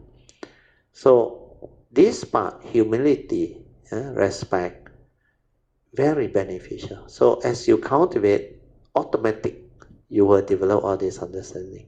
Then you will do it. You will do it. That's why at that time I remember I traveled quite a bit, spiritual trip to Thailand, to China. So everywhere we go, where we see the four objects of veneration, we pay respect. Then to my teachers and all those things too. Sometimes I met my teacher, especially Jayendra. Sometimes I met him outside and all those things. The moment I met him, even in the midst of city or what, I will pay respect and all those things. Because that understanding is there. And we really have the understanding. That's why we can do it. So this sharing, hopefully, cultivate all the way, especially kilometers, you will be able to have the understanding that you do it with faith, with sincerity, with understanding.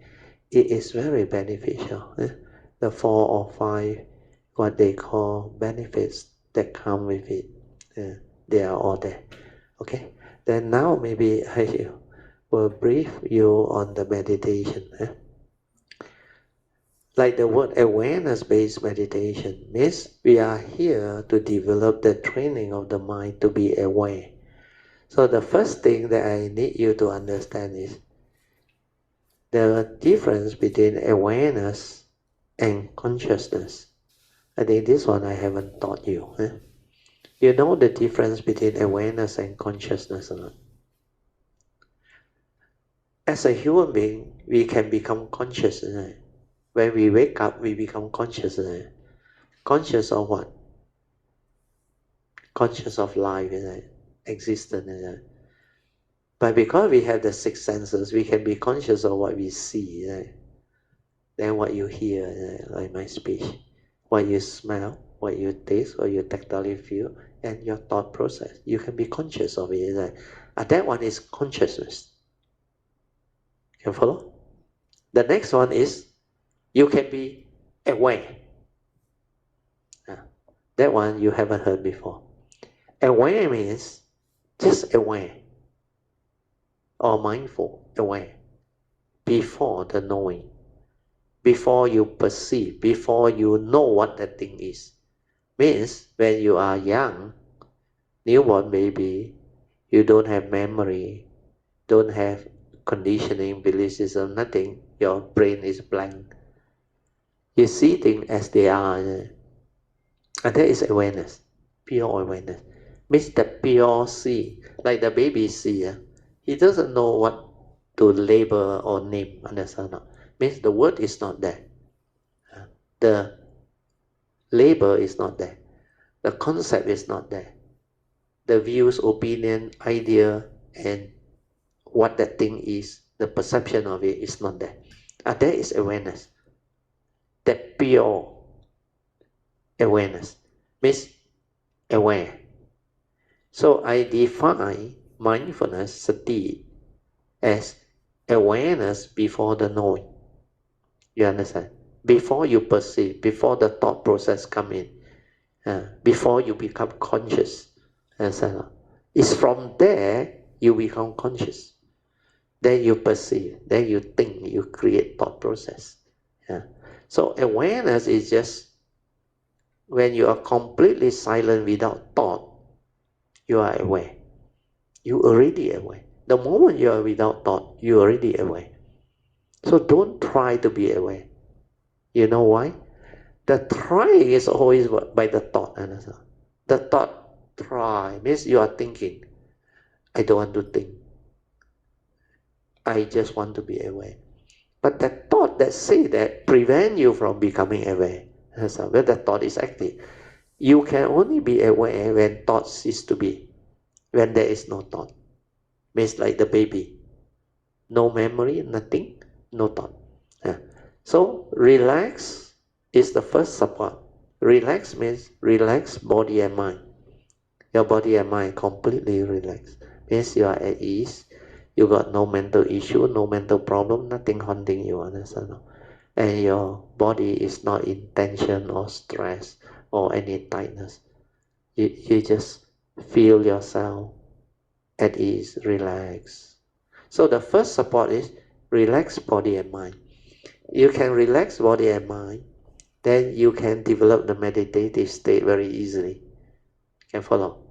So relax is very easy, right? You know how to relax, isn't it? Like you very tired that time. You cannot even think, you're too tired. Then you just like want to rest. But meditation, the only difference between that resting that condition you into the sleep, in the meditative state is you maintain awareness. So the second support is maintain awareness. Relax, then don't fall asleep. Maintain awareness. That is the training. Means maintain the awareness means whatever arises, just aware. Finish. Like you hear something. Before you perceive, you just aware. Finish. Don't try to know. Aware. Finish. Whatever that go through your senses, the thought also same. Arise, aware, finish. Don't let it distract you. Continue to draw you away and create more thinking and proliferation. Forget about all those things. That's why aware, finish. Whatever arises at the sense thought, aware, finish. You can do that. You will progress. You will develop the quiet mind. The third one is to stabilize that training. Understand? Stabilize the awareness means whatever happens, aware until it becomes very quiet, very still, very still. So every time when you are just aware, you don't think, isn't it? You are just aware and you don't want to know. So don't try to know, don't try to do. It's the understanding behind awareness meditation. When you try to know, who try to know? The thought, isn't it? You, isn't it? So thought become active, isn't it? So how can you be aware? You can't. Who is doing?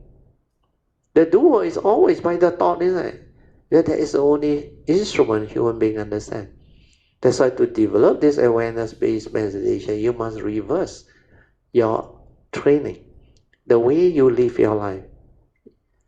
The way we live our life, we use thought a lot before we understand this teaching. Most people are lost in thought, think a lot. You can follow, huh? Lost in thought means what? We are preoccupied with what we are thinking. When you are preoccupied with what you are thinking, you cannot be aware. What is going on, you cannot be aware. It's just like when you have problem, you have worry, then you think about that problem. Your friend or people who are close to you can see on. Then sometimes they come and call you. Hey, what are you doing? You are lost in thought. Understand? But if we understand life, we will understand this very important point. Every human being, we can only do one thing at a time. Don't have to agree first. Find out and understand yourself. One thing at a time means what? Either you are aware without thought. That was easy to follow, isn't it? Or you are lost in thought. Can follow? When you are lost in thought, you cannot be aware. You are the thinking. You are preoccupied with that thinking. You understand that, you will progress. Means Don't try to think. Don't try to do. Don't try to know. Just let things be. Whatever arises. Aware, finish. Aware, finish. That all your thinking or whatever that you are having in the maybe daily life, when you are going through life, you have a lot of sense experience coming to haunt you, to remind you your worry, your problem, your attachment, and things that you want to do. You like keep on reminding yourself, oh, I haven't done this, I haven't done that, or how, or you worry about something. All these are the mental conditioning, habitual tendency that create thinking, and non-stop thinking. Not to say you cannot think, you can think, but you only think when there is necessity to think. It's like the newspaper. Actually, when you understand the newspaper, 90% of the content not worth reading one. You only need the heading. You read the heading, if it interests you, maybe you go in and read a bit. Our thought process is the same. So what is happening is, when you relax and maintain awareness, you reverse the heedless thinking that you have been doing throughout the day. When you are active in life, especially living life, and you are conscious, every moment of consciousness, when you see something, what happens? You perceive, you think, then you develop the views, opinion, and conditioning to stir your mind. Like and dislike, pleasant, unpleasant. Then you like, you think this is life. Then you continue to do that until it becomes so habitual.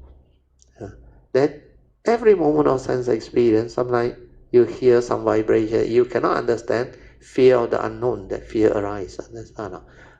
Or you heard some sound which you are not used to, then you call it noise. You don't like that. But you have certain liking for certain vibration or music or what, you will like to listen to it, and so then you develop what they call positive attachment or craving. Then suddenly, if people stop the music, you like, who the hell go and stop that? Well, it was very nice music. Then for different people, different. Like for me, I like the awning sound. Yeah, in my old house is the zinc sheet one. When it rained, when I was in my hometown, the sound actually create very good vibration for me to enjoy the sleep. So when the awning got rain, I was no one. Then I really like that vibration. But a lot of people say they cannot sleep. No, because the sound is a nuisance. So it depends. If you understand, you can be at peace with all things. If you don't understand, you have problem. Because like and dislike, pleasant and unpleasant are the duality of existence and life. So when this arises, it will disturb you. And it will cause your mind to stir, or you react to sense experience. That is the reason why they cannot be peaceful. Throughout the day, they are lost in thought, preoccupied with something, worry about something, reacting to things. So this is what heedless living is. Whereas the person who is trained with the awareness base, most of the time is just aware, finish, aware, finish. Like the newspaper. If it's something useful, helpful, if he wants to arise to share or help, then it will arise. Otherwise, it go back to the stillness, the awareness. When you are just aware without thought, your mind is very calm, very peaceful, very still. Then you start to experience the true mind before the thinking, before the stirring, before the reaction, before the mental activity and movement. Then you realize, if you don't do anything, then this thought process, or we call sankara activity or movement, they will start to slow down, slow down, slow down, until finally it becomes very quiet, still. That stillness is like the middle of the night, when all the traffic, no more vibration, no more sound. You can experience that quietness in it. Your mind also, you will experience that in the meditation. suddenly like there is a shift of consciousness, you will become conscious of that stillness, that complete stillness, awareness inside. And that is your true mind. That is the one you're supposed to realize. Then when you have that, that one is without thought. Understand? No thought means what?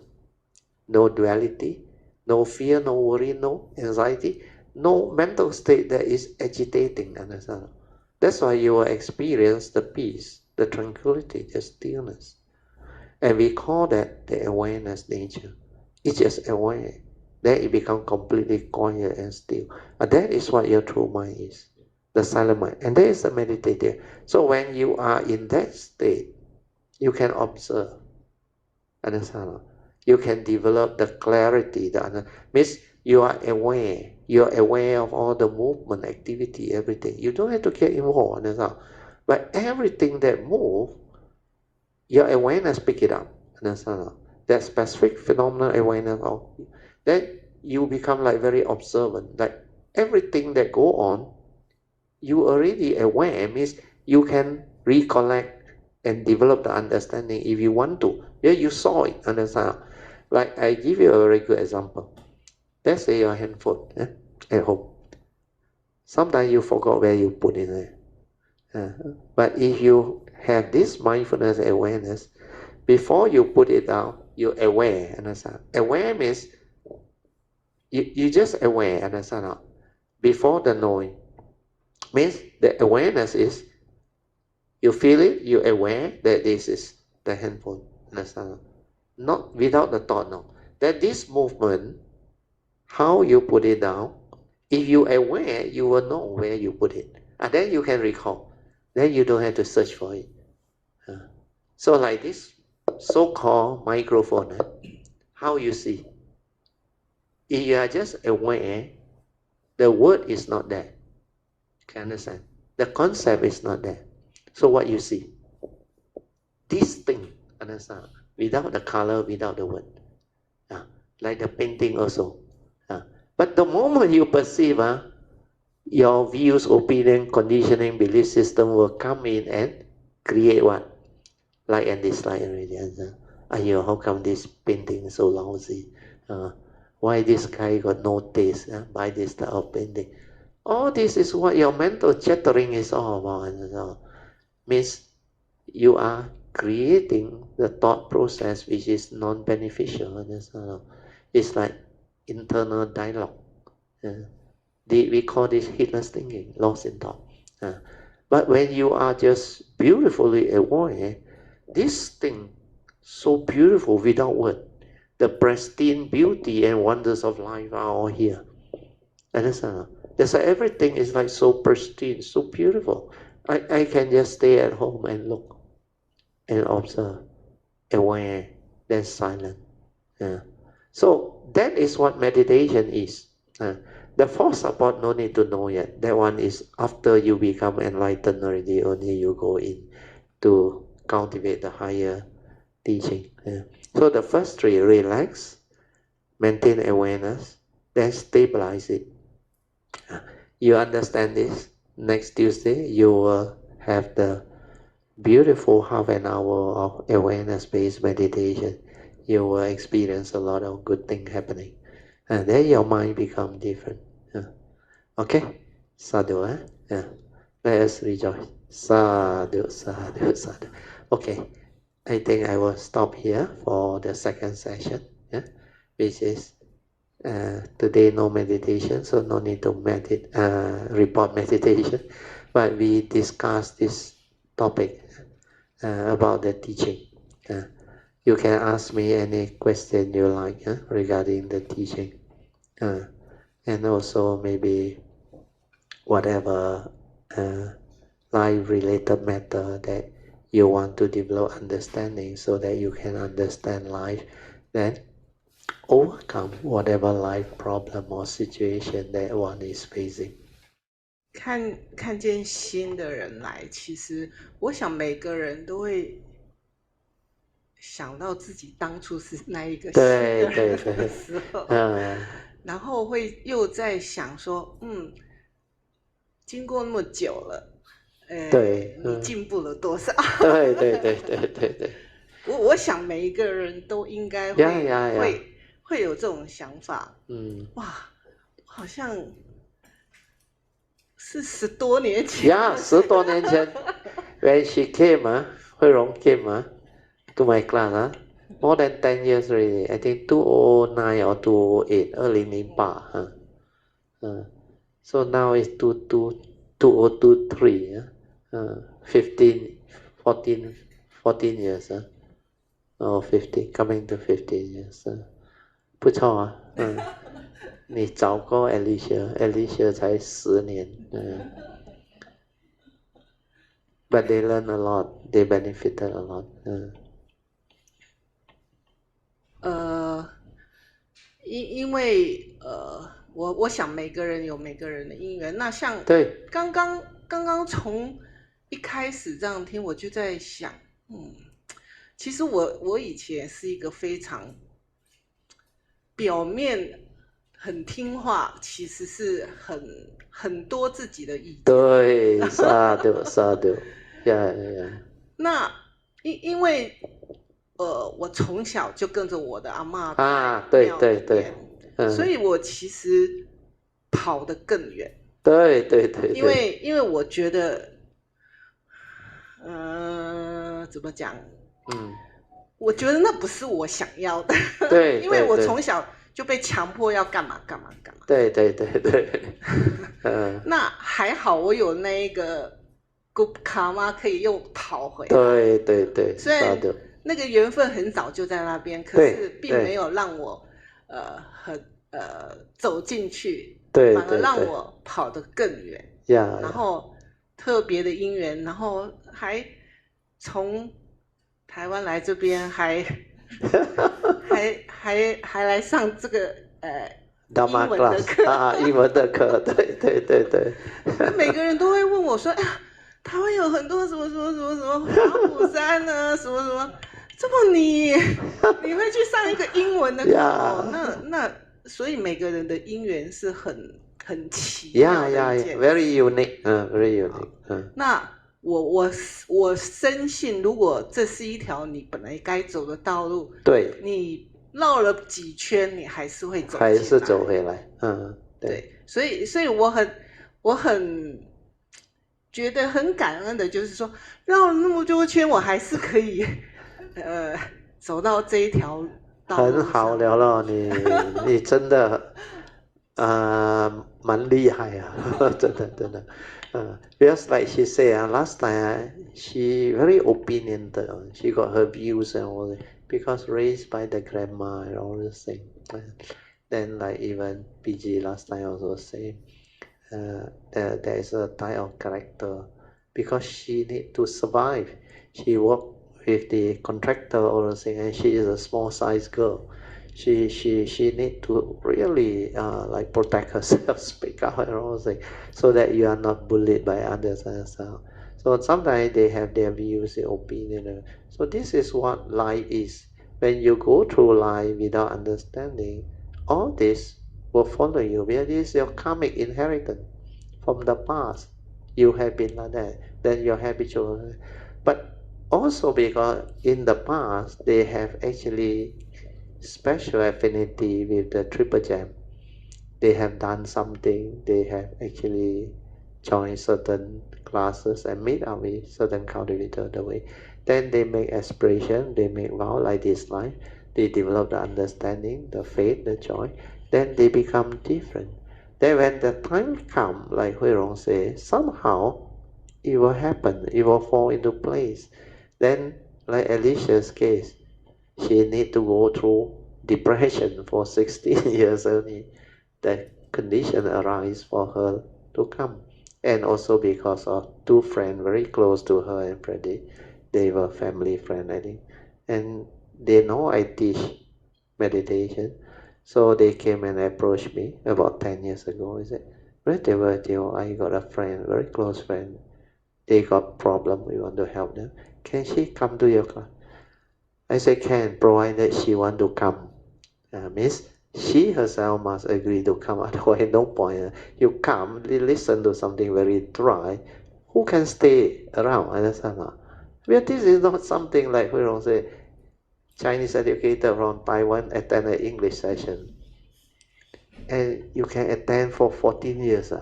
You ask yourself. Normally, whatever class you arrange, after a few months, I think one by one gone already.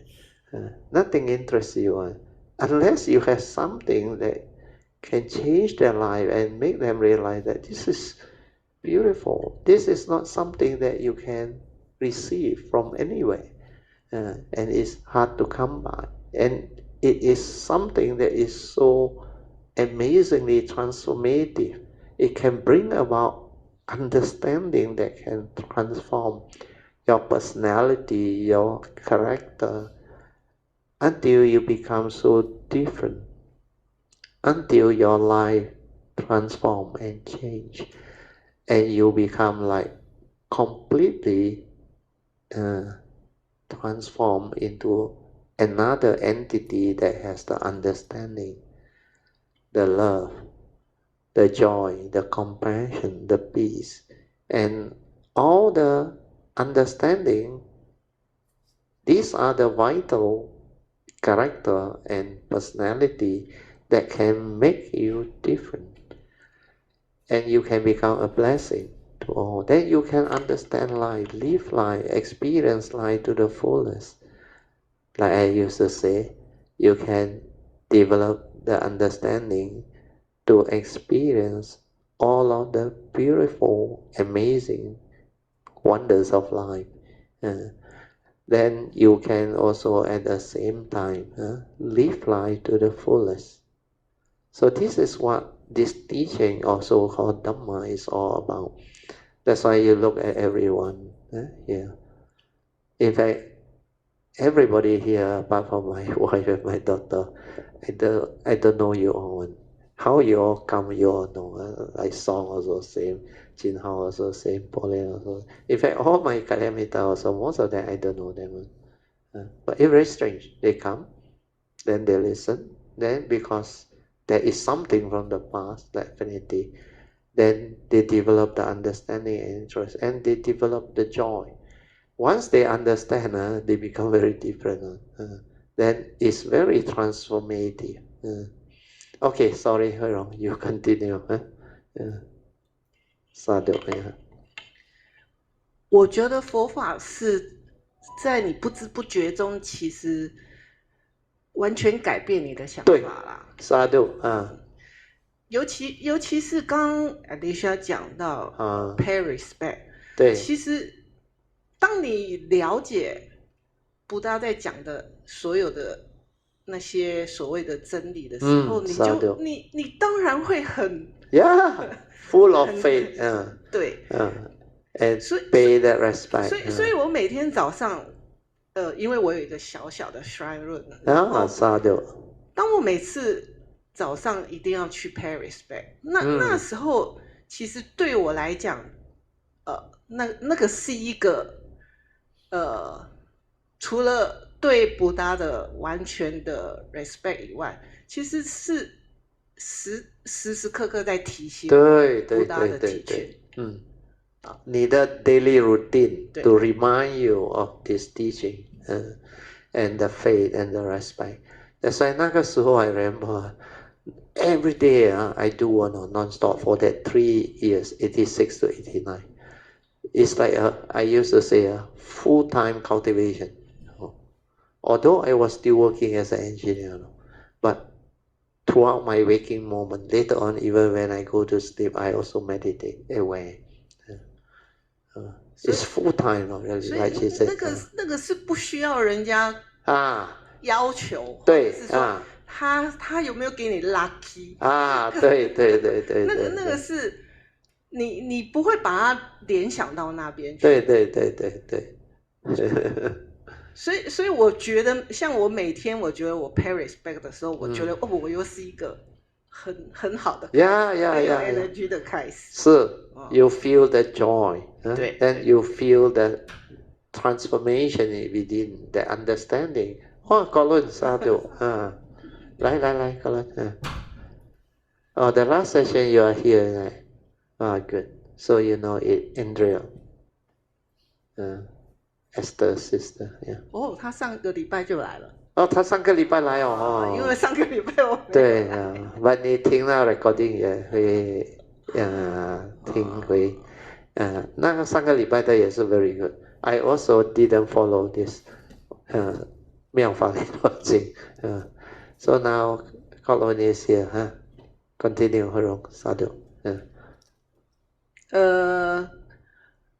我觉得我自己有很多的习气，那很多习气在没办法明知故犯的情况之下，我的方式是每次的 pay respect， 我就是在提醒我自己。虽然我就像博六讲的，当你有 wisdom 的时候，你自然而然不会有那些习气。可是因为我还没有那么多的 wisdom， 所以变成说我自己的方法是，其实我每次在 pay respect，我是在 ask forgiveness。然后我很感谢所谓的三宝来加持我，让我继续。所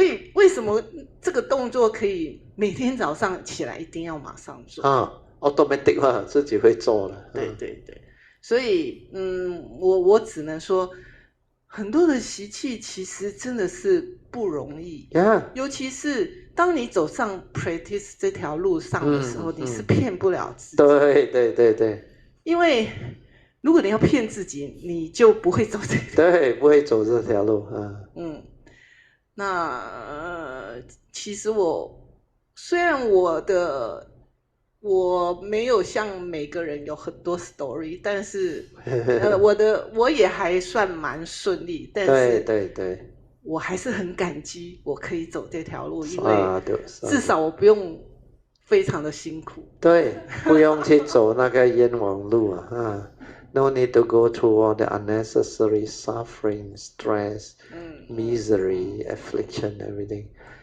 Actually, 好像刚才跟 Adrian shared, when you do not have the understanding of how to train your mind to develop the meditative mind of awareness within, you will be lost in thought, heedlessly thinking, creating all your own unnecessary stress, fear, worry, anxiety. Of course, off and on got some excitement in between. But these are all very worldly. But most of the time, human beings' problem is they worry a lot. They worry about life. They worry about career. They worry about their health. They worry about their own loved ones, their own brothers, sisters, parents, grandparents, and also good friends. And sometimes whatever they encounter in life, it can lead to unnecessary trouble, worry. Like my teacher Ajahn used to say that when you don't own anything like the monk, you got so much less problem. Then he explained why. He said, like the lay people, they own so many things. They own their car, they own their house, then they own a lot of property, maybe got a lot of investment too, and also relationship, everything. But he said, do you know, every time you think you own, you have problem. He said a lot of people complain. Got property, got house. You know what they complain? They said the loan, interest rate go up, very expensive.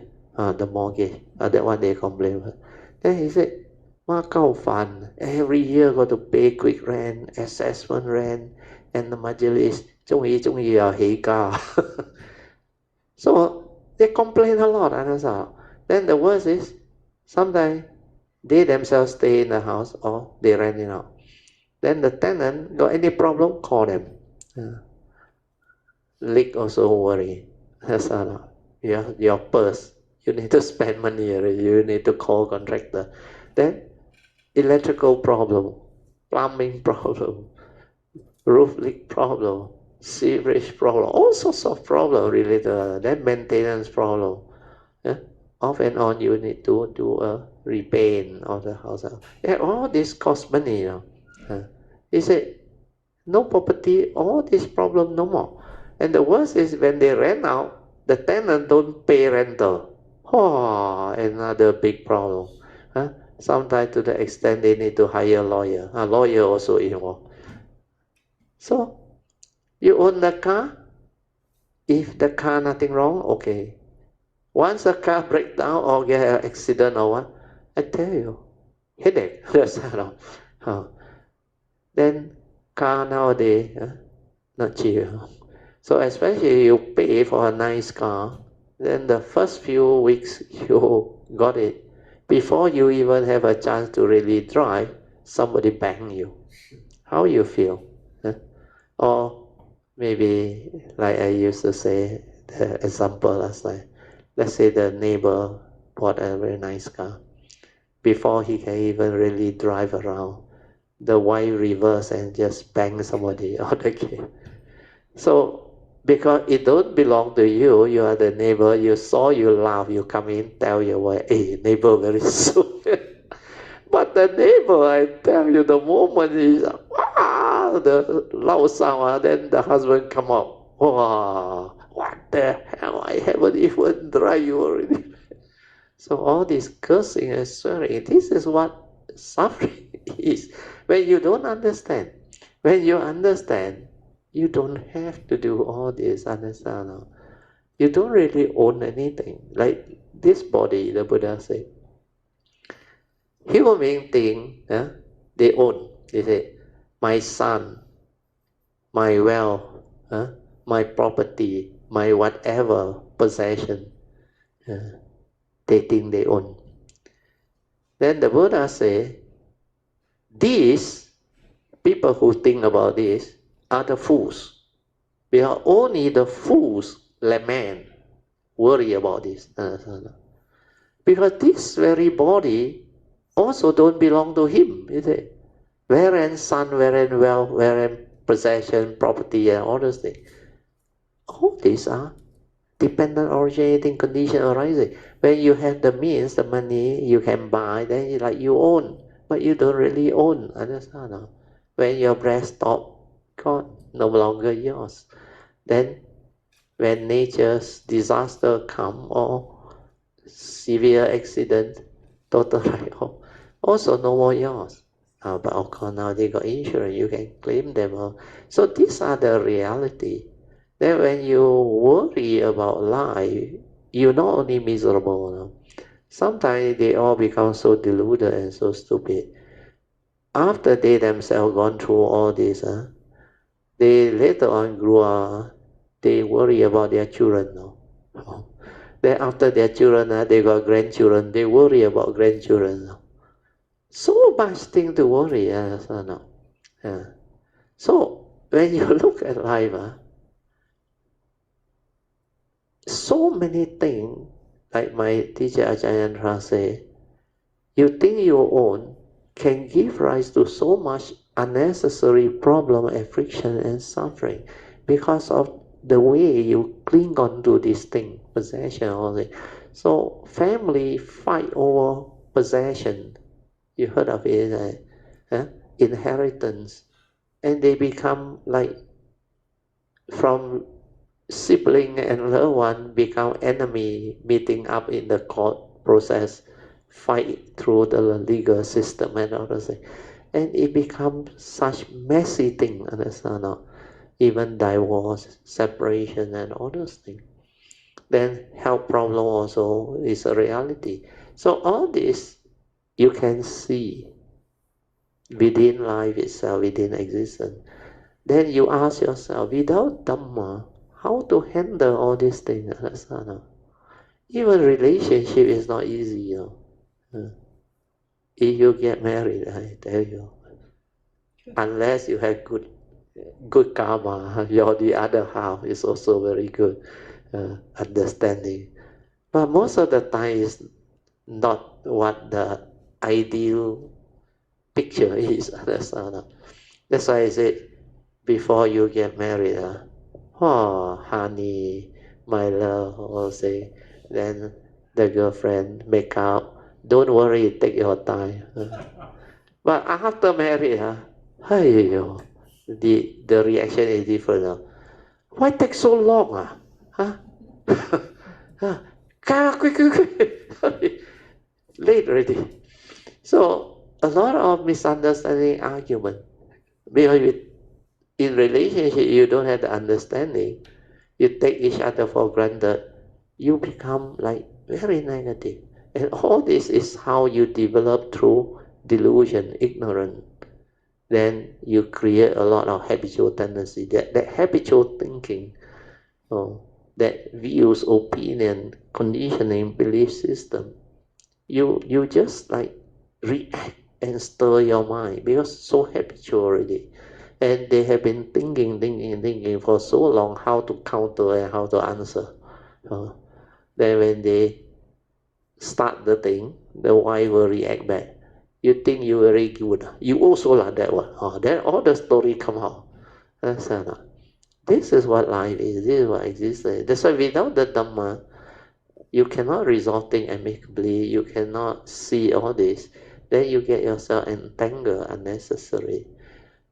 So the Dhamma, to me, is very wonderful, like what Rong, they all experience, even a lot of Kayamita, even Alicia there. When you see the beauty, the benefit, then it transforms you. It really brings about a great transformation, understanding based on wisdom that actually creates the character of appreciation. You appreciate life. You actually appreciate a lot of things that nature has given to us. Especially when you have this humility and ability to appreciate and have contentment, your life becomes better. Like my teacher Ajahn always say, nature is the best. Nature just give and give. Nature never take. So at first when you listen, you think, oh, yeah, logical. But when he explained, then only we really understand the deep meaning. He said we take for granted the air we breathe, the water we drink, the food we take, all come from nature, understand? Given free. But human being is so selfish and so what they call irresponsible. What do we give back to nature? All our discharge, understand? All the dirty thing, understand? Then he said, you look at the tree, they endure the sun and provide the shade for living being, to take rest and all those things. And what living beings do is, they do funny thing down there, understand? Throw dirty thing, litter around, and sometimes they even chop the tree, or they pee around and do all those funny things. But if you observe nature, nature didn't have a mind that make them selfish, understand now? Make them unhappy, reactive, and do all those funny. But it's the human being that has this thought process, thinking mind, because you don't have the Dhamma, you don't have the understanding, you don't know the nature's law, you think by doing all this, you can get what you want. Well, this is selfishness. And the nature's law, when they hit back, you kena back. Come. So this is what that teaching is, and it can actually bring about a lot of understanding. That's why when we observe nature, we learn a lot from nature. That's why my teacher also told me, nature is our greatest teacher. He said, you look at the tree outside, or the rock, or the houses, or whatever, they got no fear when you realize or not. No matter how bad the weather condition is, the howling wind, and all those things, how severe the condition out there, whether it's very cold, very chill, stormy. He said they just endure, understand? Endure means what? They have the patience. They don't have a mind to react, answer. So they endure. So when they endure, they are at peace. Understand? Human beings, you put them outside, I tell you, they cannot behave like nature. They will think, they compare. You last time got house so nice, so comfortable, can on the aircon here. Well, now house also gone already. Maybe owe the bank. They call it, garnish it, or take it back from you is what. So all this, when it happen, they feel miserable. Then it's like hell to them. Understand not? Because the basic four necessity, what are they? Maslow's need theory. Food and shelter. Food is basic. The 3 meals a day. Shelter. If a living being don't have that, life can be miserable. Understand not? Full of suffering. So food and shelter is very basic. Then medication is another thing. It's not easy. So without the basic need of life, you can never have the good condition to live a normal life. I don't say it's a luxurious life, a normal life. So understanding all this is what the Dhamma is. Then when we understand, we thank our good karma, we got appreciation, we have contentment, we have what they call love. Then there is this generosity in you that can make you feel for the environment, for the people around you. So wherever you can be a blessing to all, you will develop the understanding to actually do it. Because the nature's law is you reap what you sow. Whatever you do, come back to you. You are kind to people, people will be kind to you. You are generous to people, people will be generous to you. You have the means, why not? Because the understanding is, when your breath stops, you don't own anything. Like the saying, you may have all the wealth, the money. If the money in the bank, they say it's not your money. True or not? True, yeah. Unless you draw it out and use it. So there is this famous Mandarin saying. They say, when you die, only you realize now. The deaf will realize their money is still in the bank. What was the first stanza already? 人在天堂啊，钱在银行。So those who believe in the Almighty, you may be born in the heaven, no? But your money is all still in the bank. 是咯，thanks 知道，人在天堂，钱在银行。So although there is a analogy, but the other better one is, I used to share this in the early day, but maybe tonight I will share. When you have the money, you don't know how to use it because you don't have the Dhamma, you don't know how to develop generosity, kindness, and make use of the wealth, like the Buddha's teaching. He said what happened is, there are many ways to spend the money. The first thing is, when you are still alive, you can spend it and use it the way you want to use it. In Cantonese is, while you are still alive means sang ngao ngao, you can use it. But there is another way to use money, when you are no longer able to move, when you are very sick, hospitalized.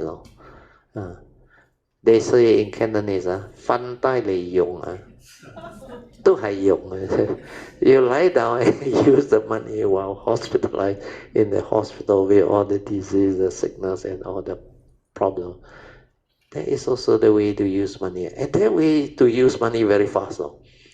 I was told one Singapore lady complained, admitted the mother for 1 month. His medical bill come to almost 800,000. Sing now, not ringgit. I tell you, it's not cheap. You go private hospital. First thing you go in, all the tests they do for you already. Then all the specialists take turn to see you. Understand? Then after that they recommend it. Then you need to put in the ICU. I tell you, ICU is not cheap.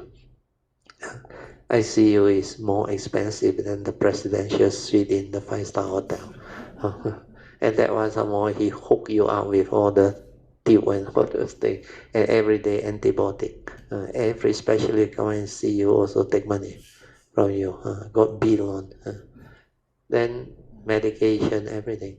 So how you use it when you have the understanding, you become different. Although a lot of these are like social media joke and all those things, but there are wisdom behind, because this is what life is, this is what the world is.